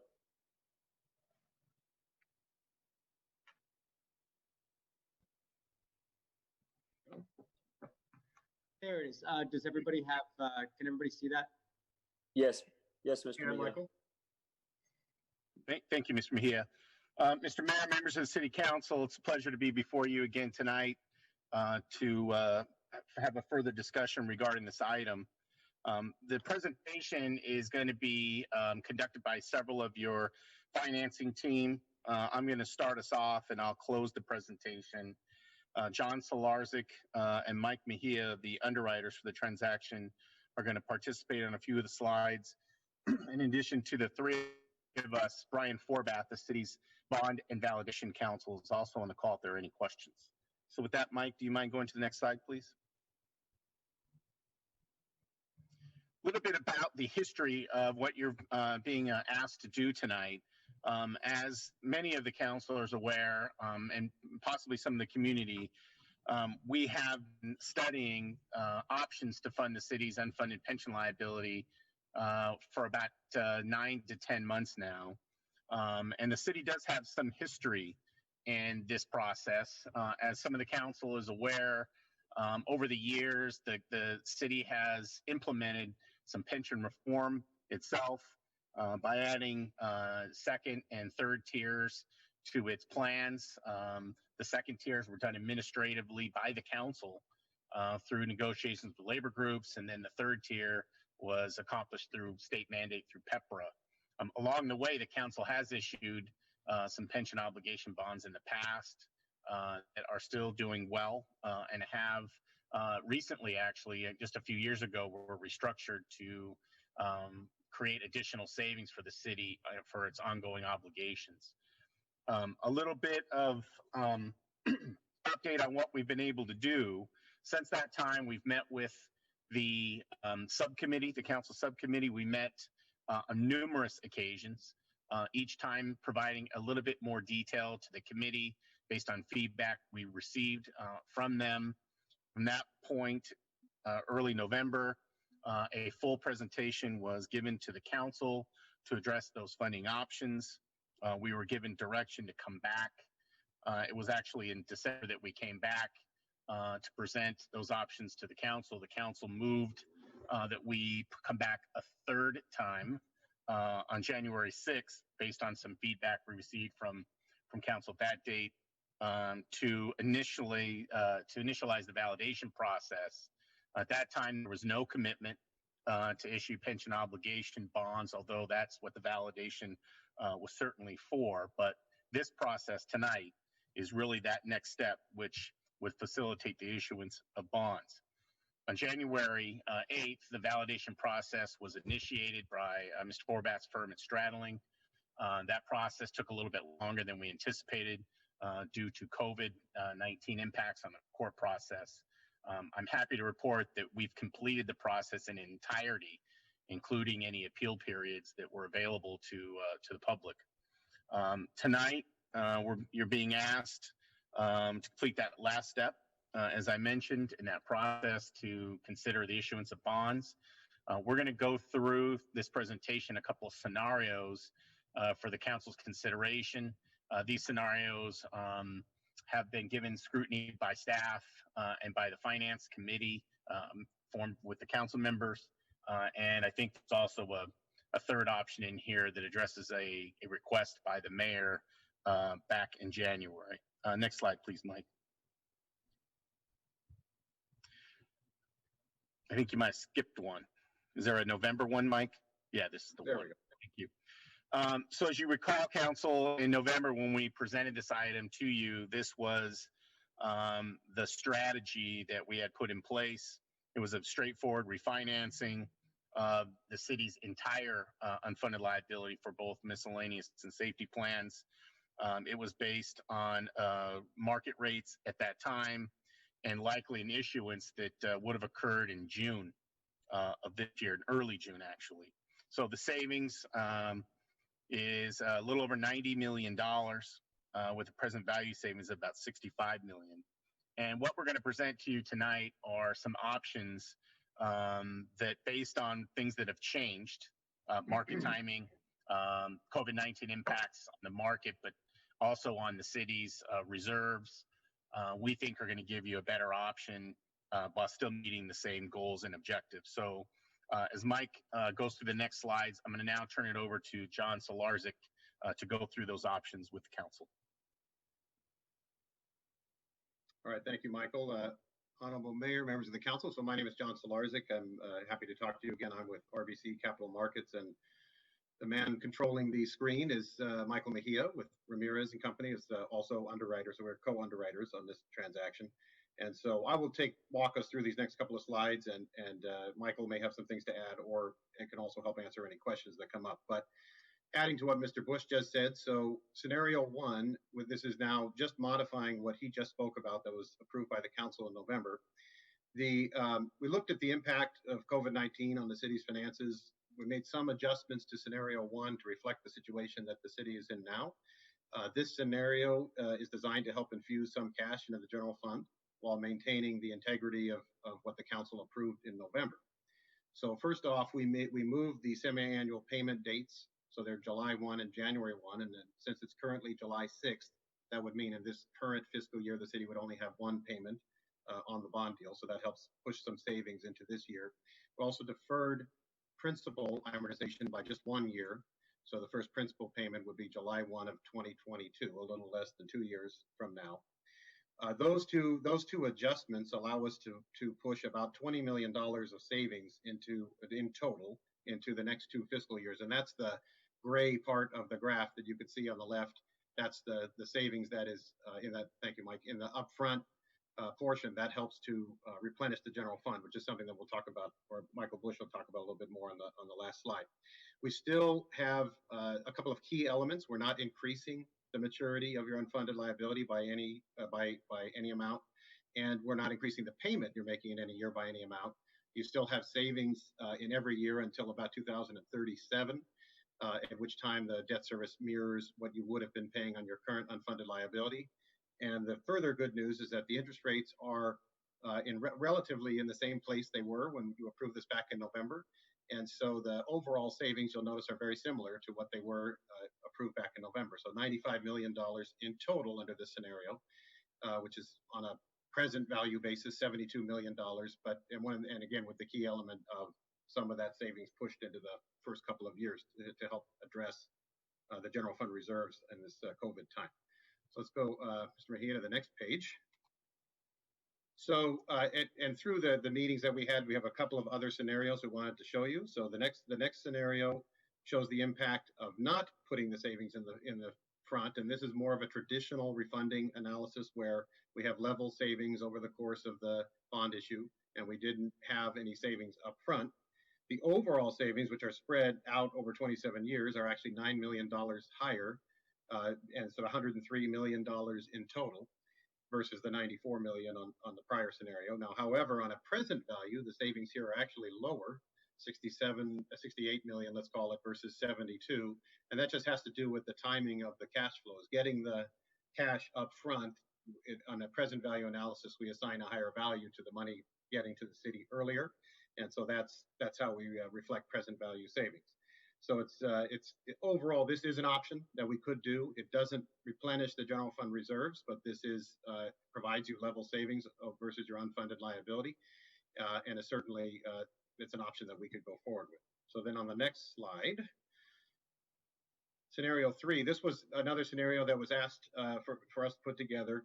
This is a savings from a financing which refinances only the safety portion of the unfunded liability. So that's $136 million in total. The debt size is reduced substantially. So the bond issue proposed tonight is up to $220 million to refinance the unfunded liability on both the miscellaneous and safety unfunded liabilities. This would reduce that to roughly $140 million. But of course, the savings are also reduced. So instead of saving 95 or to 100 million, you're looking at about 66 million, still substantial. And this would refinance again only the public safety portion of it. And it was asked that we would show this just so you could take a look at what the impact would be of reducing the overall savings. So with that, that's a summary of those, and then we can take questions in detail on the numbers. But I'll turn it back to Mr. Bush, who has the final page. Thank you, John. I want to point something out from those previous slides. If you can think back a couple slides, specifically, let's stop right there, Mike. That solid blue line that goes across, that is about where you're currently budgeting now. And so I think that's an important understanding when you decide which option you want to use. So, Mike, if you go to the next slide. You can see that in this scenario, while there's substantial savings, there is expectation that you would have available resources from your budget in the out years to pay for those increases. Now, let's assume that additional revenues are not available. Really what this means is you allocate resources from current programs to fund this obligation. And so when we refer to savings, there's two types of savings that we're referring to here. In option 1, that steep line that was all the way to the left represents real budget savings. Those are dollars that are presented in your budget for the current year and partially what will be in for the next year. And that line going across makes the assumption of that's roughly what you will have to pay for these bonds, for this full liability, which we believe lines up well with your current obligation under your budget. And so in essence, this proposal represents an option that would not require you to reallocate resources. Mike, can you go to the summary slide, please? Thank you. So we structured it for a couple different reasons. You know, after talking with staff, Andrew reached out to me about a month ago and gave me some feedback on what was happening regarding the COVID-19 impacts for last fiscal year. And since that point, we had several conversations with Andrew and James regarding impacts or assumptions for going forward from COVID-19. And we were presented an idea of looking at an option to finance the unfunded liability, which would also allow for the city to have budget savings under option 1 and replenish the city's reserves, as John had mentioned. So we have an interesting proposal before you today, which would allow you to do that. But as you can see, the savings John referred to was in excess of what you need to replenish your reserves. And so we're going to make a further assumption here, which I'll go through in a second, as it relates to what steps we think are appropriate and would put the city in the best position going forward. All the costs related to the financing are included in the numbers that you see. They're all paid from bond proceeds, and if bonds aren't sold, no one will be paid, with the exception of the validation process, which you approved about 6 months ago. You've given us some not to exceed parameters to work with, which we feel pretty comfortable with going forward. We will, however, at some point in time, have additional unfunded liabilities. Just that's the way pension programs work. They're an ongoing process. What we are doing today, or proposing to do today, is offer the city a couple scenarios on how to pay down the current liability most efficiently and effectively as possible. And so I want to suggest something to the council for consideration as they take this item up. The first 12 million or so of savings, we positioned option one so that that could be put back into the city's reserves, specifically your fund balance reserve policy, which I think is 17%. We would propose that those savings go into that. Any additional monies should be considered to go into a pension stabilization fund, which is part of your sustainability policy. I've mentioned this before to Andrew and to James. You know, as COVID-19 has had its impacts on your finances, it has also an impact on your credit, similar to your FICO score, like we have it as individuals. When your revenues go down and your liabilities stay the same, it creates a challenge to meet those obligations unless you cut services. I think what is being proposed today not only represents an opportunity for the council to take action to replenish reserves and also to set aside money for future liabilities with one-time budget savings, it also helps the city establish a credit foundation for the issuance of these bonds, which we think is ideal for the situation that you're in. We've seen other organizations throughout Southern California issue pension bonds. They've been well received. Most of them have been right around the end of last fiscal year, and there weren't a whole lot of information available looking ahead. And so they issued bonds with the understanding of basically a single quarter of impact and possibly estimates for what next year may look like. Your situation, we have a completed fiscal year with a pretty solid estimate of impact, and then obviously adopted budget with impacts that you're assuming for this year. So you are one step ahead of that process. And when we present this item, again, assuming the council approves this item tonight, to the credit agencies, we're going to present it to two. Ideally, recovering the reserves and setting aside money for future liabilities would put the city in the strongest position and to deal with future liabilities. So we are asking tonight for the council to give us feedback on which option they believe is the best option for the city going forward, should you want to go forward. And we believe once that option is selected, we will work diligently and quickly as possible to put together a credit presentation based on that option, present the city's credit with the city's executive team working on the transaction. We'll receive a rating. From that point, we will start marketing the transactions to investors, both nationally and internationally, with the goal of selling the bonds sometime late July, early August, and closing sometime in August. The earlier we can close, the more savings there is for the city. And so there is some incentive for us to work quickly, but we don't want to cut any corners as it relates to the credit. Every bit of that credit will have have some impact on what rates look like and what you'll pay in the out years towards the transaction. So we want to make sure we do a good job. With that, myself and other members of the team are available to answer any question the council may have. Thank you.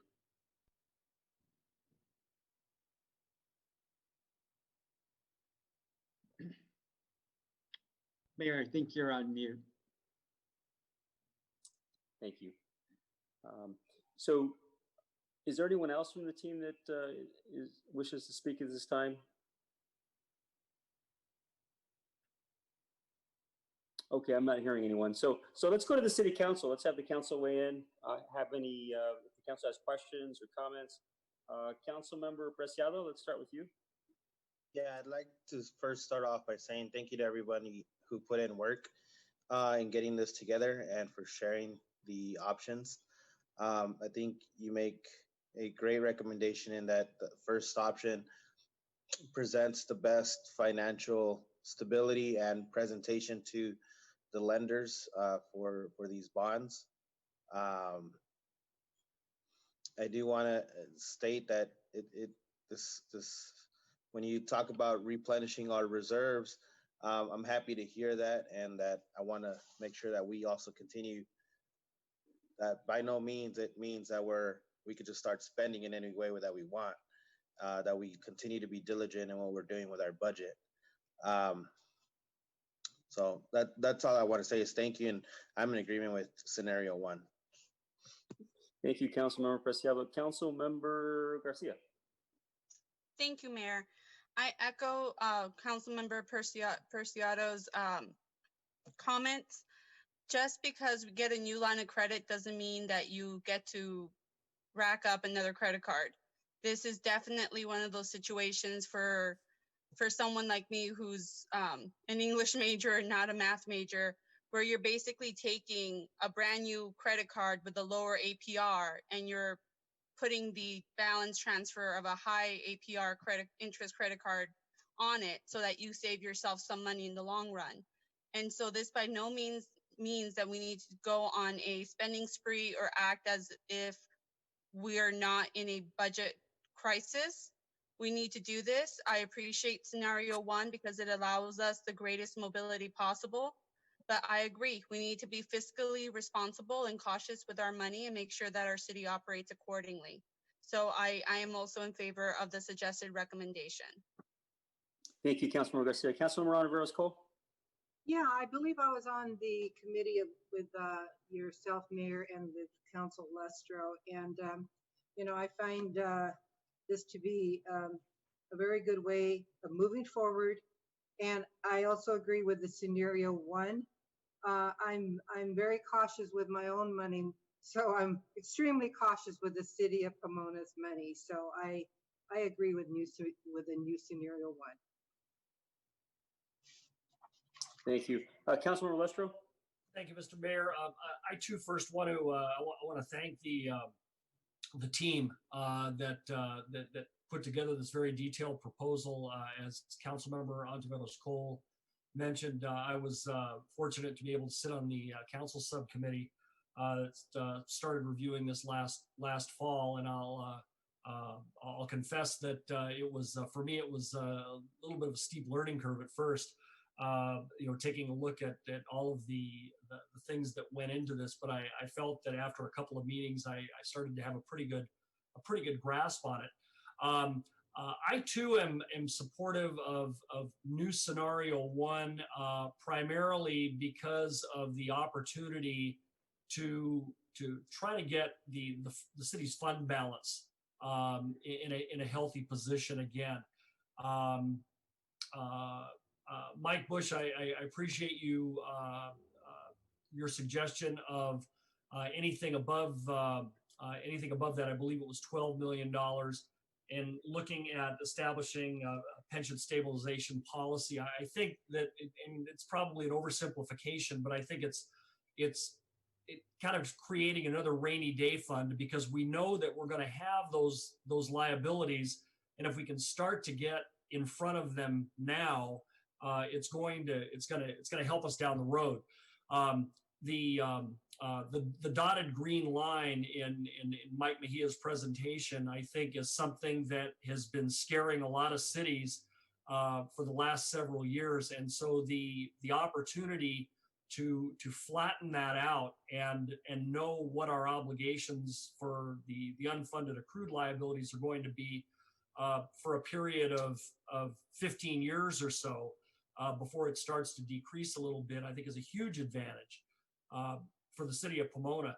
I will confess that scenario number 2 that was presented to us in the staff report tonight did get my attention for a brief moment, only because of the increased amount of cash flow savings. I think it's about $9 million.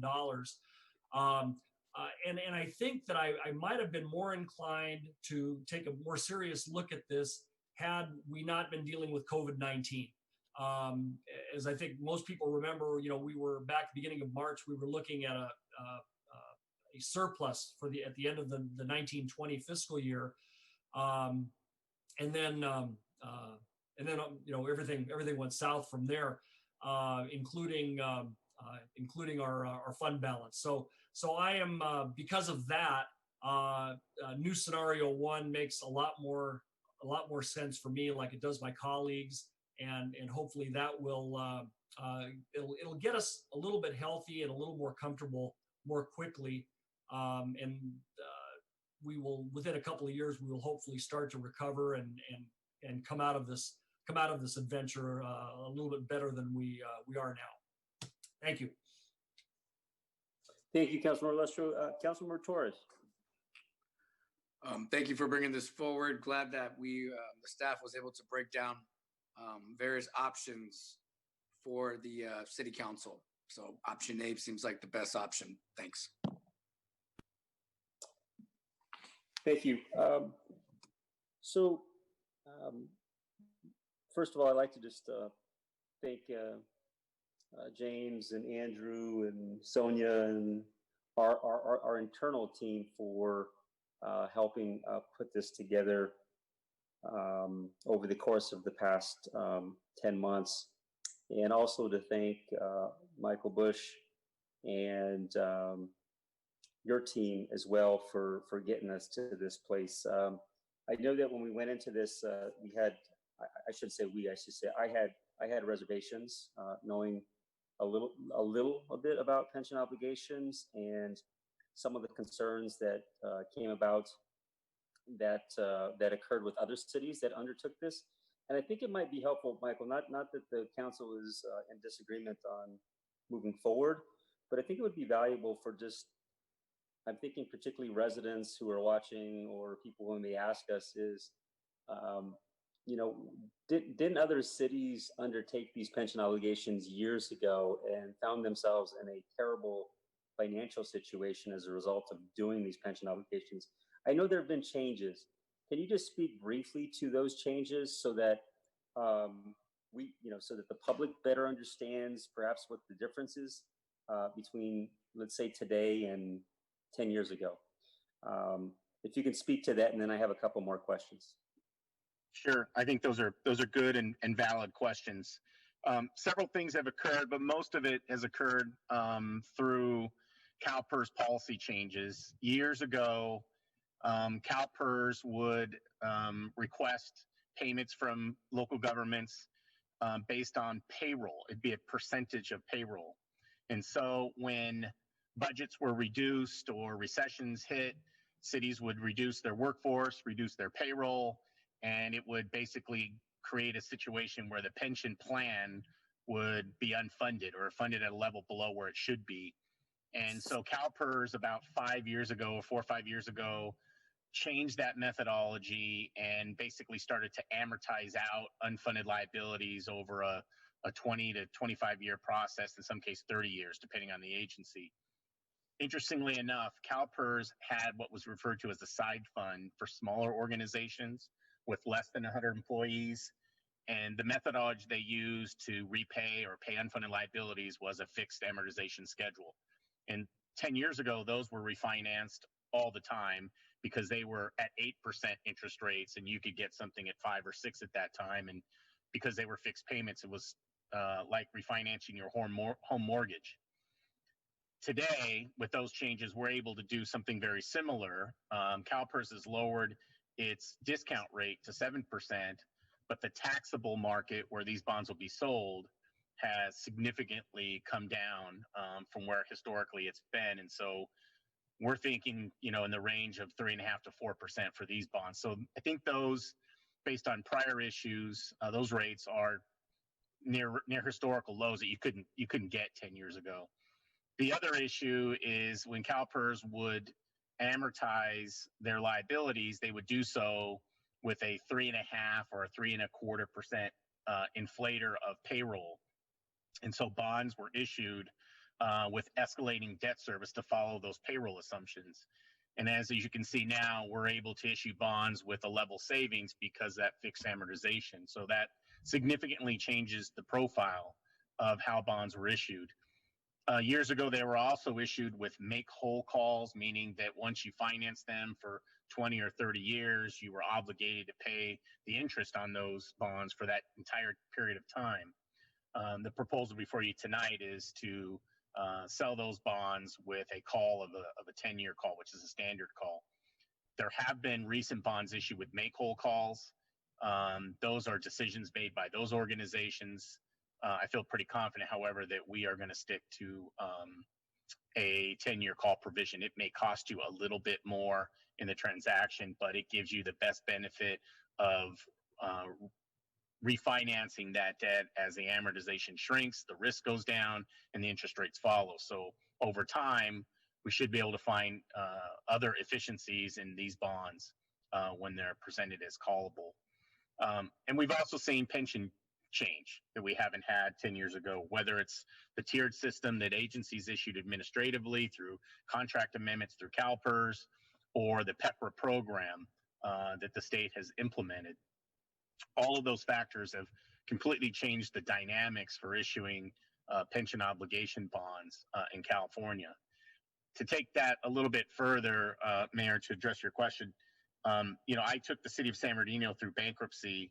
I watched very closely Vallejo and obviously the other cities that had the similar issues.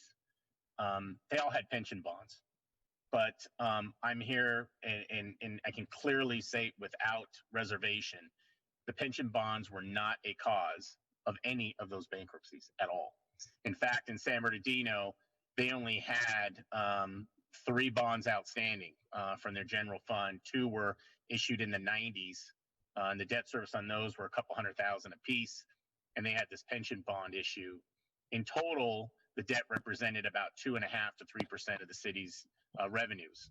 So you may hear pension bonds and fiscal challenges with organizations. That's not the linkage.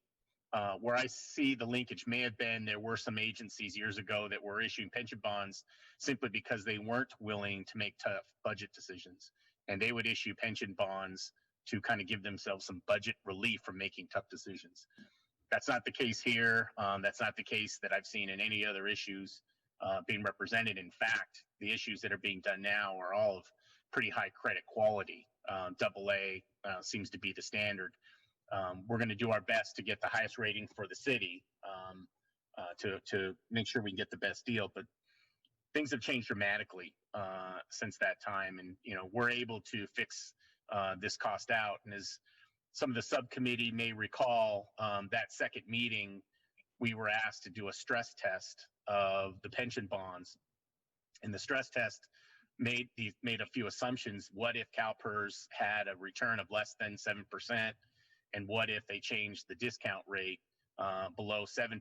And in both cases, issuing pension bonds produced a better result than not issuing the pension bonds. And that is something that's only achievable when you have that flat debt service line like you see here in scenario 1. Thank you, Michael. I appreciate that. Really the second question is, I know you recall that back in 2017, I'd asked for a 10-year forecast, and Urban Futures led that effort, if I recall correctly. That's correct. And part of it was to be able to demonstrate to the public what our finances look like over that 10-year period and steps that we needed to take to improve our financial circumstances.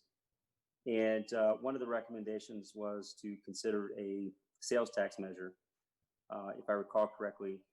And that was something that we went to the public. We had community meetings to explain why, and it went before the voters back in November 2018, and it passed at I think 66.5%. In other words, it passed overwhelmingly. And now I know many cities now are now trying to get sales tax measures on the ballot. I know Claremont attempted to do that, and unfortunately, or fortunately, depending on how you look at it, didn't pass. Other communities throughout the San Gabriel Valley have done so. I know Montclair is looking at bringing a sales tax measure to their ballot in November 2020. And my point is that we did it very early on, long before many other communities had undertaken that effort. I guess my question is, in doing something like this, are you anticipating seeing more cities doing this, given the pension obligations, given the financial challenges that many cities will be facing as a result of COVID-19? That's a good question, Mr. Mayor. You know, it's an interesting answer. We have just our firm, and there's obviously lots of firms that do work in this area. I'm going to, off the top of my head, I think we probably have 24 agencies that we're preparing studies for or moving forward in the process, including several in LA County. The City of Arcadia has engaged us to move forward with them. City of San Fernando has engaged us to move forward with them. So they're starting validation in the next week if they haven't started already. And we've got others in Riverside County and Orange County. So it's been something that cities have looked at quite extensively over the last several months. And again, I think it's a representation of a couple factors, some which I hit on as it relates to changes by Calpers. But I think also historically low rates presents an opportunity for individuals. And I think there's an opportunity to get into the market at the right time. You want to enter the market when rates are low, your credit is strong, and it's specific for CalPERS when you know the market will support you. So we want to make sure that all those boxes are checked when we go forward. And we're having those conversations with dozens of organizations that are looking at it. And for the most part, some are pretty extensive. I mean, we've got some clients where their liability is almost $700 million. And we've got others that are $17 million. And they still take the same viewpoint of looking at it. And so going back to my original comments about the solid blue line you see here, what is driving that conversation isn't necessarily the savings. That's certainly a benefit of it, but it's the fear of reducing service or reallocating resources to pay this, and the result being a reduction of service. For some organizations, for example, we did one of the first pension bonds a few years ago with the city of Glendora. If they weren't issuing bonds, they had two choices: to exhaust reserves or to reduce services by somewhere around 30%.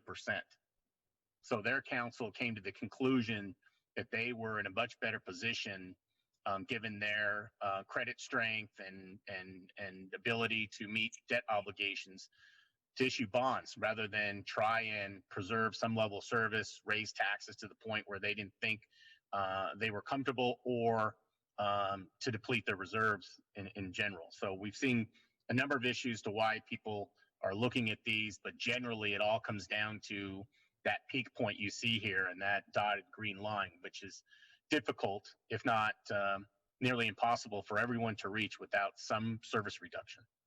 Yeah, thank you. And the reason I raised the sales tax measure and now this is this city council really looking at protecting the financial solvency and integrity of the city, and being able to maintain services, as we discussed when we passed the sales tax measure. We wanted to make sure that we can continue to provide services to our residents, and that this really is in alignment with that, right? And that we're not waiting for things to happen. We're trying to be as proactive as we can be to make sure that we're not having to make the kinds of cuts. Because in fact, if you actually look at over the past post-recession, 2008, 2009, and James, you can probably speak to this better than I can, although I know you haven't been here but maybe 6 months, is we're pretty lean. We're not, I don't think there's anybody saying, hey, listen, you have too many code compliance officers, or you I mean, I'm sure there's other positions in the city where you kind of go, we wish we had more folks, but it's because we've been very lean for a long time.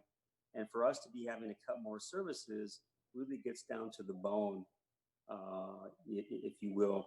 And it only hurts our residents. And so I say it to say that I can appreciate the leadership of the council and also for city staff to help us get to a place where we can make this decision that's in the best interest of the city. I do want to in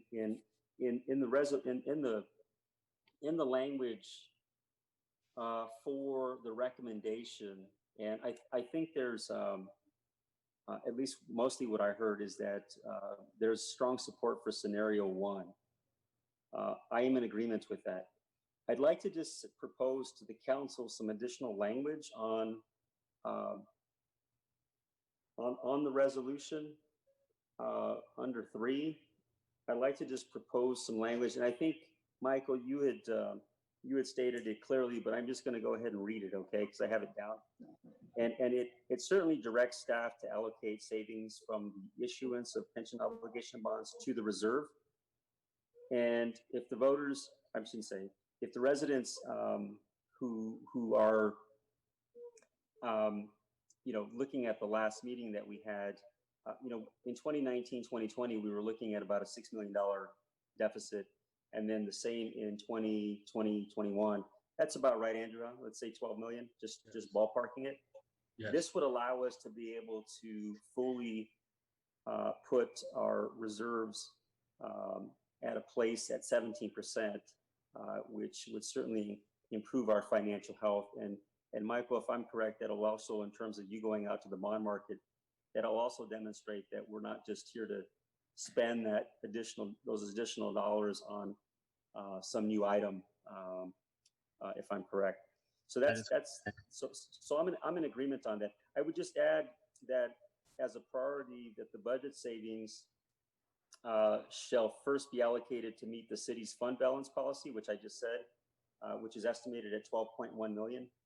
But that I asked that the balance of the budget savings be allocated through the city's fiscal sustainability policy. Now this is key, to a pension stabilization fund to fund future unmet liabilities, which are estimated. So that amount's estimated at 9.3 million. In other words, I don't want to take that 9.3 million and spend it on something that, because we think we have 9.3 million. I think it's important for us to put that money away for the purposes of being able to do, to address the UALs. And so that would be my only amendment. In other words, let's not spend that. We've put money in reserves to bring our reserves to the 17% threshold, which addresses that 12.1 million shortfall for the next 2 years. But it also takes that additional amount, and in other words, it's a fiscally conservative approach, and so I just want to recommend that to the city council as part of their consideration. Any other comments from the city council? Anybody who wishes to speak?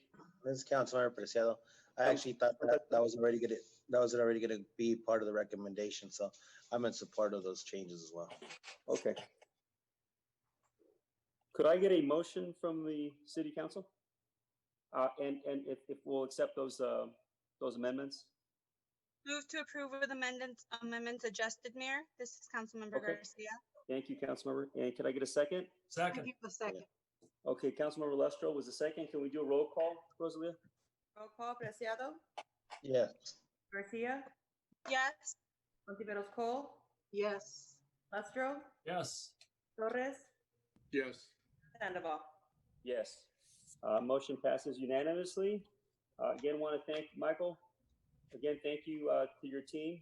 Appreciate all the work. And Andrew, I know that you've had to do a lot of work in getting us to this place. I also want to express my thanks to you, Andrew, also to you, James, and to the entire city staff who worked on this effort. Appreciate it. Thank you, Mayor. On behalf of the team, thank you very much. Thank you, fellas. And yeah, I think it was all fellows actually. So forgive me. All right, so let's go ahead and move on to the next item. Okay, next item is public hearing, item number 11. It's a public hearing regarding the levy of fiscal year 2020-2021 assessments for the Consolidated Citywide Street Lighting and Landscaping Maintenance District. Okay, do we have any speakers? We do not. Okay, do we have a staff presentation?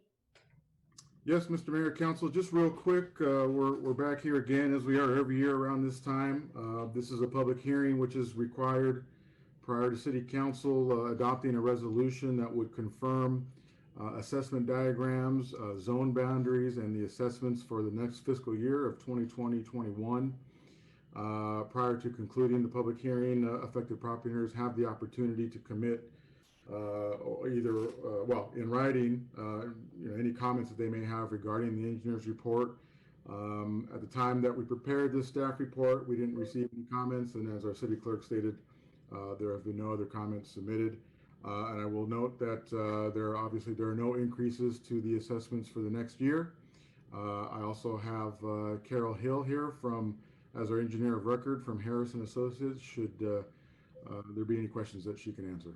That's it for my presentation. Okay, thank you, Renee, I appreciate it. At this time, I'd like to open the public hearing, and I understand, Rosalie, there are no speakers for the public hearing?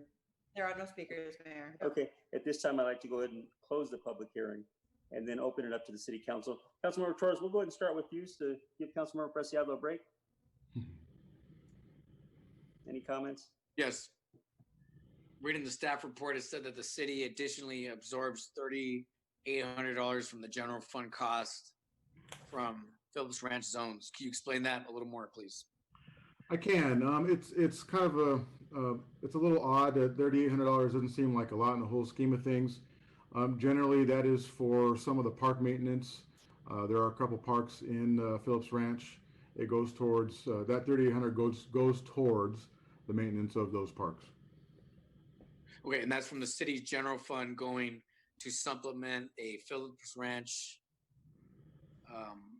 Is this supplementing that assessment tax that they had? It is in a way. You might recall last year we put to vote a potential increase to the assessments. It voted down. So yeah, right now the assessments received by the residents in Phillips Ranch are not meeting the demands and the new increased costs that we're facing in Phillips Ranch and around the city for that matter. Okay, and just so be clear, that increased cost is $3,800. Correct. Okay, thanks. Councilmember Lestro? No comments, Mr. Mayor. Councilmember Ranaveras-Cole. I have one question in regards to Appendix B on page 11. And I noticed that there's several addresses here of land homeowners. Can you give me a little bit of an explanation on that? I can. Yes, thank you. That's a great question, Councilwoman.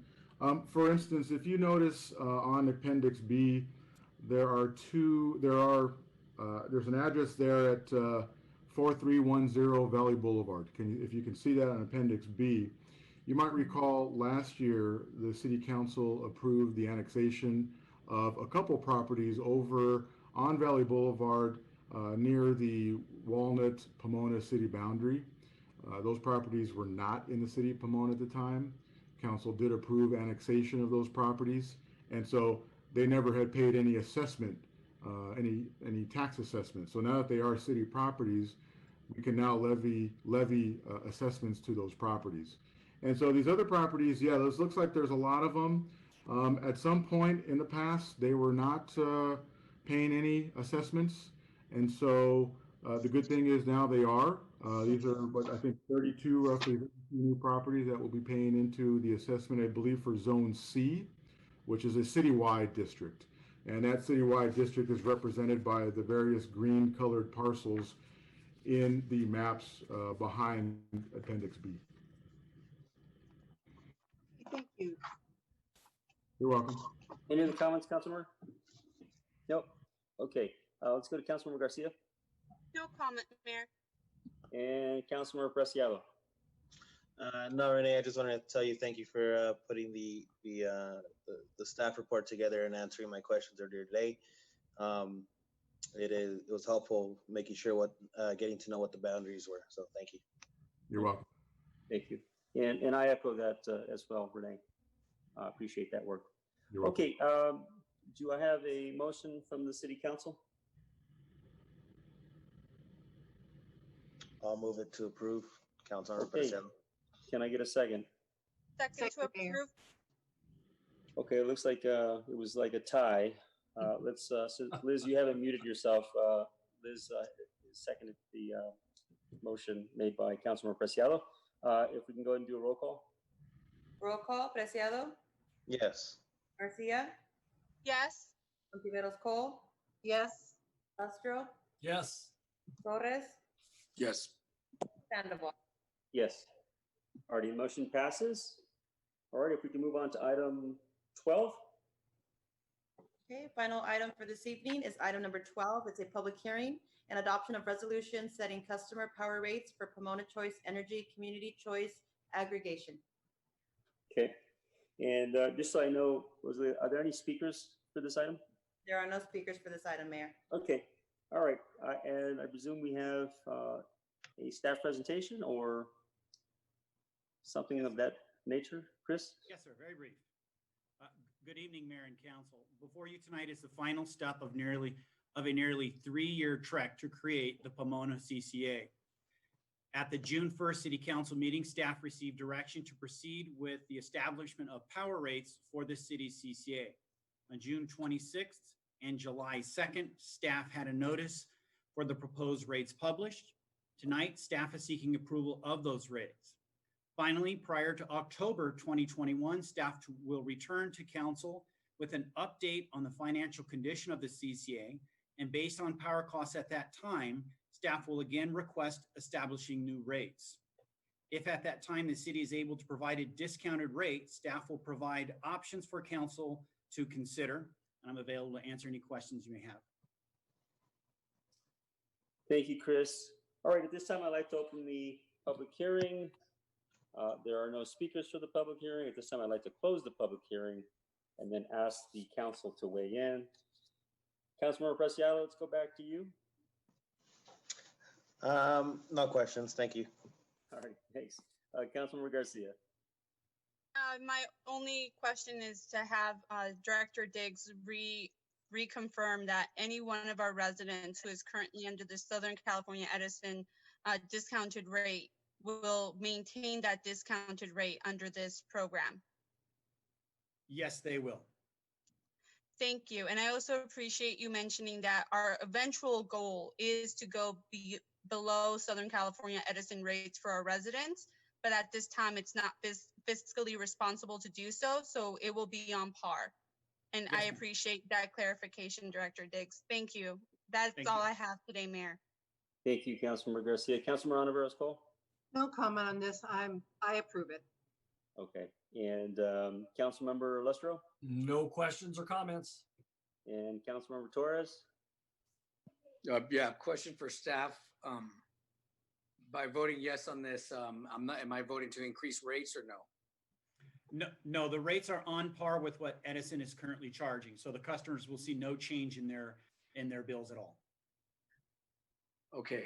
And then for a point of clarity, who's setting the rates in the future? Because I know that it's going to be a discussion again. Yes, staff will bring back to council probably about this time next year another set of rates, and that will be based on the power that had been purchased for the following year. Can't tell you what those will be. Those rates change on basically a minute-by-minute basis. But as Councilmember Garcia said, our objective is to provide a rate that is lower to the community. And as time goes on, that will be easier and easier as the existing contracts that Edison has start to expire. The overhead for the CCA drops off each year. Okay, and then who's revisiting this item next year, you said? We have a financial consultant that is well-versed in purchasing power, and we are part of that CCA. It is part of the JPA that the city is a member of. Okay, thanks. Thank you. Alrighty.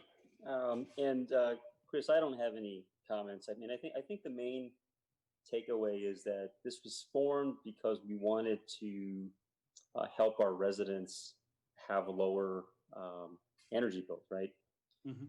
And we still maintain that that's really that's really the intention here.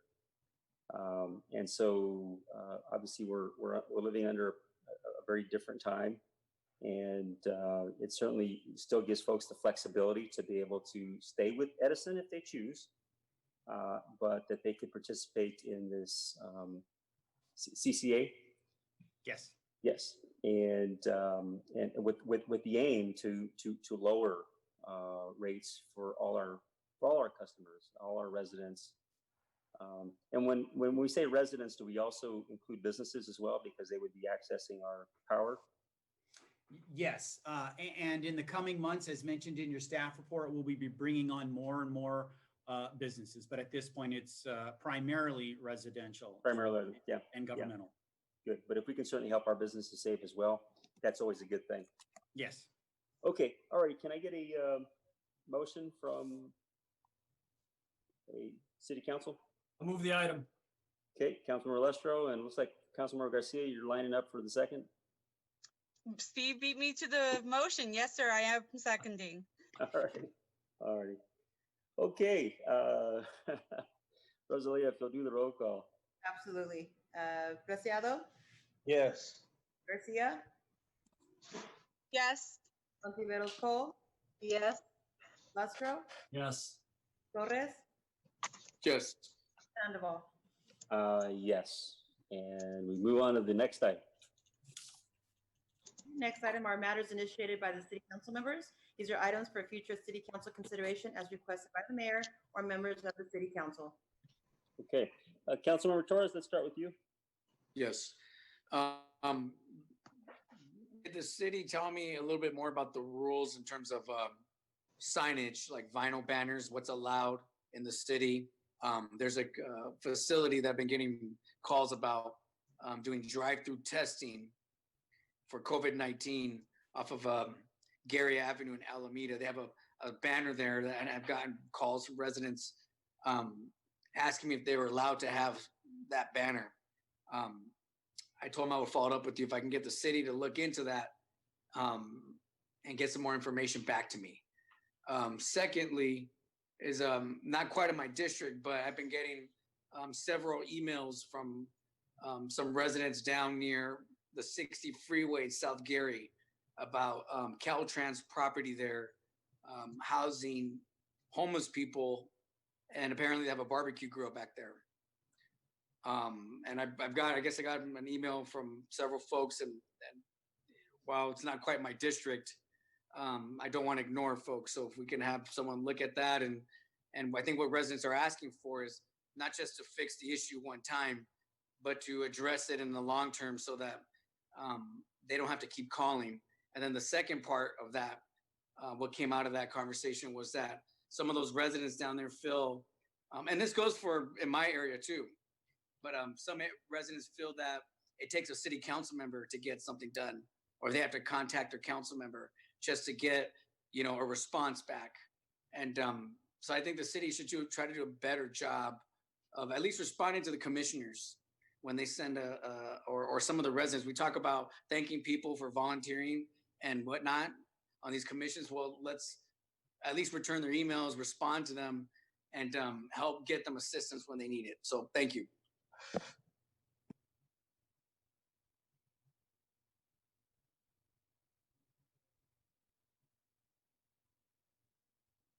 Mayor, you on mute. It's late, James. It's 9:14. Hey, it's better than 12:30 a.m. Yeah. Councilmember Lestro. Thank you, Mr. Mayor. Actually, on a similar note, I want to thank several people. There's been a pretty significant homeless encampment behind the 1600 block of Vahar Street for quite some time. As a matter of fact, I remember the encampment there over a year ago when Pomona Beautiful and its Tuesday Travels went and did a cleanup adjacent to that area, and there was an encampment there back then. Since that time, there's been a development project that was approved on that property. They haven't started construction yet, but I want to thank Anita Gutierrez for her department's help in getting a hold of the property owner and getting them on board to file a 602 form trespass authorization with the PD to allow them to go in there and clear the homeless out of there. Hart's been over there, I think, 3 times in the last month, clearing out junk. They clear junk out, homeless come back, they have to clear it out again. Hopefully it's been done for the last time. And so the construction management team for the developer, I think, is on board now, and hopefully they'll keep an eye on the property and in the best world get development started soon. So Anita, thank you. Thank you, Chief Ellis. Pass on to the Hart team, and also Mark Gluba. I know code enforcement was part of that. So appreciate it. It was a true team effort. Much appreciated by the residents. Thank you. Thank you. Councilman Rivera Cole. Yes, I want to thank the Pomona Police Department for doing a wonderful job on the 4th of July, 87 citations. I am very, very grateful. I am sure that many residents are. I know we have a very big city and we are short on police officers, but for them to go out and find 87 people that are breaking the law is, I really thank you for that. There is a location, I keep calling the Hart team, and I feel really bad about it, but you know, it's a continuous effort at 585 East Holt, next to the Pomona Historical Society. It's Lester's Realty. People are, you know, beginning to just sit there. They have their little chairs. They have their, you know, their luggage or whatever up against the tree. I keep getting calls on this. It's even on Facebook. I know, I've seen it. What is it going to take to actually get these people to another location? I call the police because my residents call me and they're not happy with it. So we do move them and then they come right back, and it's in the right there on the corridor. Also, people calling me regarding and I know the mayor has brought this up, I think last week, in regards to San Antonio and Hope. People are still selling tacos. I had 4 vendors on one block Saturday. And so I even have people selling little kids' swimming pools, but that's okay. The kids need to get cool. But the concern is, what about the social distancing and everything else that is related? And I do have a brick and mortar right there in that little shopping center. I don't know how they're going to make it when there's 4 taco places right there on Holt Boulevard. So that's my concern for tonight. Thank you, Councilmember. Councilmember Garcia. Good evening, Mayor. I was also on the email that Councilmember Torres spoke of, and maybe he was confused about the number of residents contacting him. The resident and I had a back and forth of several emails. So it was one resident. She and I have spoken before. And I do want to thank you, Mayor, for I believe that one of the things that's going to help us solve these problems long term is that last meeting or a couple of meetings ago, after the Mission Family Diner burned down, we spoke about holding absentee landlords and developers responsible. This is a property that has been a problem and empty many years. I think it's been empty as far back as when Mayor Cortez was still with us, and Mayor Torres, as well as Mayor Rothman and yourself. So it's been a problem for about 30 years of it being an empty lot. So I'm really hoping that with the conversation we started a couple of meetings ago about holding these absentee negligent landowners responsible, that we'll be able to create some change. In the meantime, I do encourage residents to contact our quality of life unit, our heart unit. I'm always giving out my email and my phone number. People are more than welcome to reach out to me. And most importantly of all, I really do want to stress that the city of Pomona is doing as much as we can for our homeless, not only with Project Room Key, but also with our Hope for Home. It really is a matter of trying to see what services they need. And for that, we're gonna need help from the federal level, because I believe we all understand that our homeless population grew greatly after President Reagan did away with institutions like the Latterman Center. So we really do need to address our mental health issues and how we can help many people. I would also ask that we really look into what more we can do to hold these property owners responsible with lots that have been vacant for 10 years plus. So I'll be speaking with the city manager about that in our weekly meetings. And I would also just say that it's gonna take a team effort to really come up with the ordinances and the rules that we need to move our city forward despite these absentee landowners. Other than that, Mayor, I do thank everyone for their time in their meeting today. I neglected to thank Director Guerrero for answering all of my emails regarding the lighting district. I thank you for that. And I have no further comment. I will be speaking to the city manager about several other topics during our meeting. Thank you, Mr. Mayor. Thank you, Councilmember Garcia and Councilmember Preciado. First, City Manager, I'd like to thank you for last meeting releasing a summary of the actions that were taken at the council meeting, and I'd like to see those continue. I appreciate those. Also,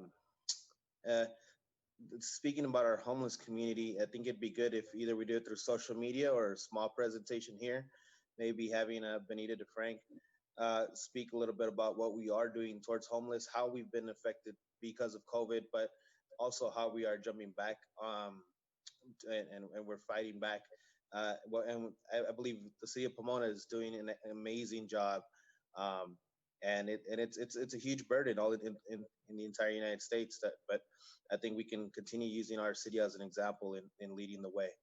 I also would like to, and I don't know if the city manager would like to speak any more about it, but I also like to congratulate everybody that was involved on the Transformative Climate Communities grant that was awarded to the city of Pomona. So I'll just say that, and thank you very much. Thank you, Councilmember Preciado. I was actually going to speak on that, the Transformative Climate Communities, which is really through the initiative of Dr. Kyle Brown, who was the facilitator to help get us there, and Kirk and other city staff members, Renee, and a number of other staff members were very much involved, and then also community-based organizations. And I want folks to know how significant that it was $200,000 it was a $200,000 planning grant. We were one of 3 areas in the state that received the $200,000. And just for perspective, that was the planning grant. There was also implementation grants received. Some of you may recall that Ontario received close to $30+ million a couple of years ago. Well, this is the same program. And this past year, Oakland received $28.1 million. And there were other cities, like, for example, and I'm just looking at my notes here, there were cities that received, so Oakland, 28.2 million, and part of their proposal was to do a 55-unit affordable housing community that includes a new health clinic, incorporates local art and culture. In Riverside, the Eastside Climate Collaborative will use its 9.1, so they received 9.1 million to improve active and multimodal transportation and to develop an urban forest. And then South Stockton, called Stockton Rising, is getting 10.8 million to implement priority projects that really focus on cleaner air and having access to workforce training and green sector jobs. And so what we've done through this collaborative effort, I know that I had the privilege of serving and helping, at least being a part of that committee, is that this positions us potentially for an implementation grant, which could mean well over 20, could mean 10 million, it could mean 20 million, it could mean 30 million. And that would be significant for Pomona. And that project area, and Renee, you probably, or Kirk, you know this better than I do, but the project area goes all the way around near City Hall, all the way up to the Foothill Gold Line, which is in District 1, District 3, District 4, and District 6.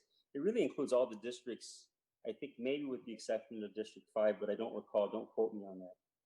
I could be wrong. And so I just want to express how excited I am that we were able to collectively, and it really just shows the power of collaboration and the power of community-based organizations coming together with the city and the school district and putting together a proposal that was seen by the selection committee, because we weren't the only ones. There were a lot of other organizations and bodies that submitted implementation grants as well as planning grants, and we were one of 3 that were selected of the planning grant group. And so I'm just want to thank everyone who was involved in that, particularly Dr. Brown, who led that effort.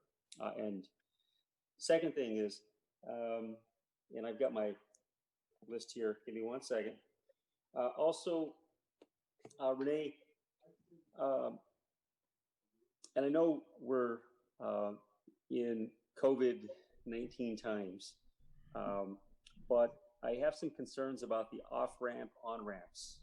And I know there was some work that was done on the off-ramps, but they were not necessarily done on the on-ramps. Don't mean to confuse you. Bottom line is that I'd like to ask you to reach out to Caltrans to help get that issue addressed. And I just can't help but when I drive around Southern California and I see the work that's being done in some areas versus Pomona, and I can certainly respect the agency and the challenges of trying to manage all the work that they have before them, is we really need the help to get these off-ramp, on-ramps cleaned up. And I know they've done work. I'm not suggesting they have not done any work, but it's like anything else. You know, you go, you clean something, and a couple of months later or 3 months later, you have some more weeds, you go back and clean it up. And I know when Pomona Beautiful was more readily available, but you know, we pulled back to protect everyone from COVID-19. We have a lot of folks who are older adults that participated in that, and we want to make sure that we protect them. Is that we would do some of that work, but in the absence of that, it's really incumbent upon them to get that work done. And I did see work done, like for example, on the 10 freeway on the off ramps, but I didn't see it necessarily on the on ramps. But again, for example, on on Orange Grove, and as you go to the hospital off of Gary, it's actually the off ramp. It's like it's basically all the ramps south of the freeway were cleaned up. The ones north of the freeway were not cleaned. And I know that's also that way on the 71. When I look at Rio Rancho right there, and you make that right turn if you're near the gas station, there's some work that needs to be done. So I'd like to ask if you reach out to Caltrans to get that work taken care of. And then just one other thing. Yeah, and this kind of goes to what Victor, it's actually Victor and I have some similar requests here. I'd actually like to have the HEART team present to us. The reason I say it is because they're on the front lines and they're seeing things that perhaps not everyone gets to see. And I know there's frustration. I mean, I see it on social media. There's frustration with homelessness. And I think people are seeing perhaps maybe more in particular parts of the city. And I know the HEART team does everything they can to try to address it humanely and to try to get people to help, whether it has to do with mental health issues or addiction issues. I know that A Hope for Home is a little challenged right now because of COVID-19. We have to make sure that we're very careful about how we approach our placement of people at Hope for Home. But I think an update on that would be valuable. But I guess really what I would hope for is there are gaps right now. And I think it's important for us to understand what those gaps are and where we as a council need to advocate to address those gaps, whether it's things that we can do as a city. And by the way, there isn't an absence of things we're doing. I know we're doing so much, but are there other things that perhaps we need to undertake, whether it's advocacy at the state level, the federal level, whatever level it may be? Because I know, for example, when you ask people if they want help and they say no, what can you do, right? And I know, Sonia, you're aware of this in terms of, me having had this conversation with you. And again, it proceeds from us as a compassionate city, as a city that cares about its residents, whether you're on the street or you're in a home or a dwelling. But I know that there's a lot of community members that are very frustrated because they're trying to do everything that they can to try to maintain their neighborhoods, and they get frustrated. And it kind of puts an us versus them when it should be, how do we figure this out together? But it takes both sides, right? And I think the Heart team brings some really interesting perspective because they're on the front lines. And then I know Benita obviously can provide an update to us on how things are coming along at Hope for Home, and just anything she's seeing that we need to be aware of so that we could do an even better job of addressing homelessness in Pomona. And then just lastly, if anybody ever needs to get a hold of me, irrespective of what district you're in, and I'm thinking particularly District 1, I have the fortune and the honor of serving as mayor of the entire city. And so I'm not assigned a district, but it means that I'm the mayor of every district. I'm the mayor of the city. And so if you're in District 1 and you ever need to reach me, I make my phone number widely available. Nobody has any privilege to access me. You call me, I will do everything I can to get back to you. Sometimes I may not get back to you the same day, but call me. My number is 909-762-1982. That's 909-762-1982. And I encourage you to reach out to me. The only thing that I ask you to do is when you send me something, put your name, okay? I appreciate when you put your name next to your comments, so that way I know who you are, and I'm happy to call you back and engage you in a conversation and do the best that I can to help. With that said, I've said a lot. My apologies to the council and my apologies to staff who have to wait a few minutes extra, but you have to admit that 9:32 is not as good as 8 p.m., but it's a lot better than midnight. So with that said, we will adjourn to a regular meeting on Monday, July 20th, 2020 via teleconference due to the COVID-19 pandemic. Closed session items will be discussed at 5:30 p.m. The open session will commence at 7 p.m. And just again, lastly, thank you, council. Thank you, staff. Thank you for everything you do. I know that you don't always get perhaps the praise. And I know you work incredibly hard to make this a better city. And I certainly can understand the residents' frustration, but I know that all of you are incredibly caring people and who want to do what's absolutely best for this city. And so I just want to express my sincerest thanks to everyone. And also to all those residents who do care and are trying to make a positive change in Pomona. Everyone have a good night, get some good rest, and be safe.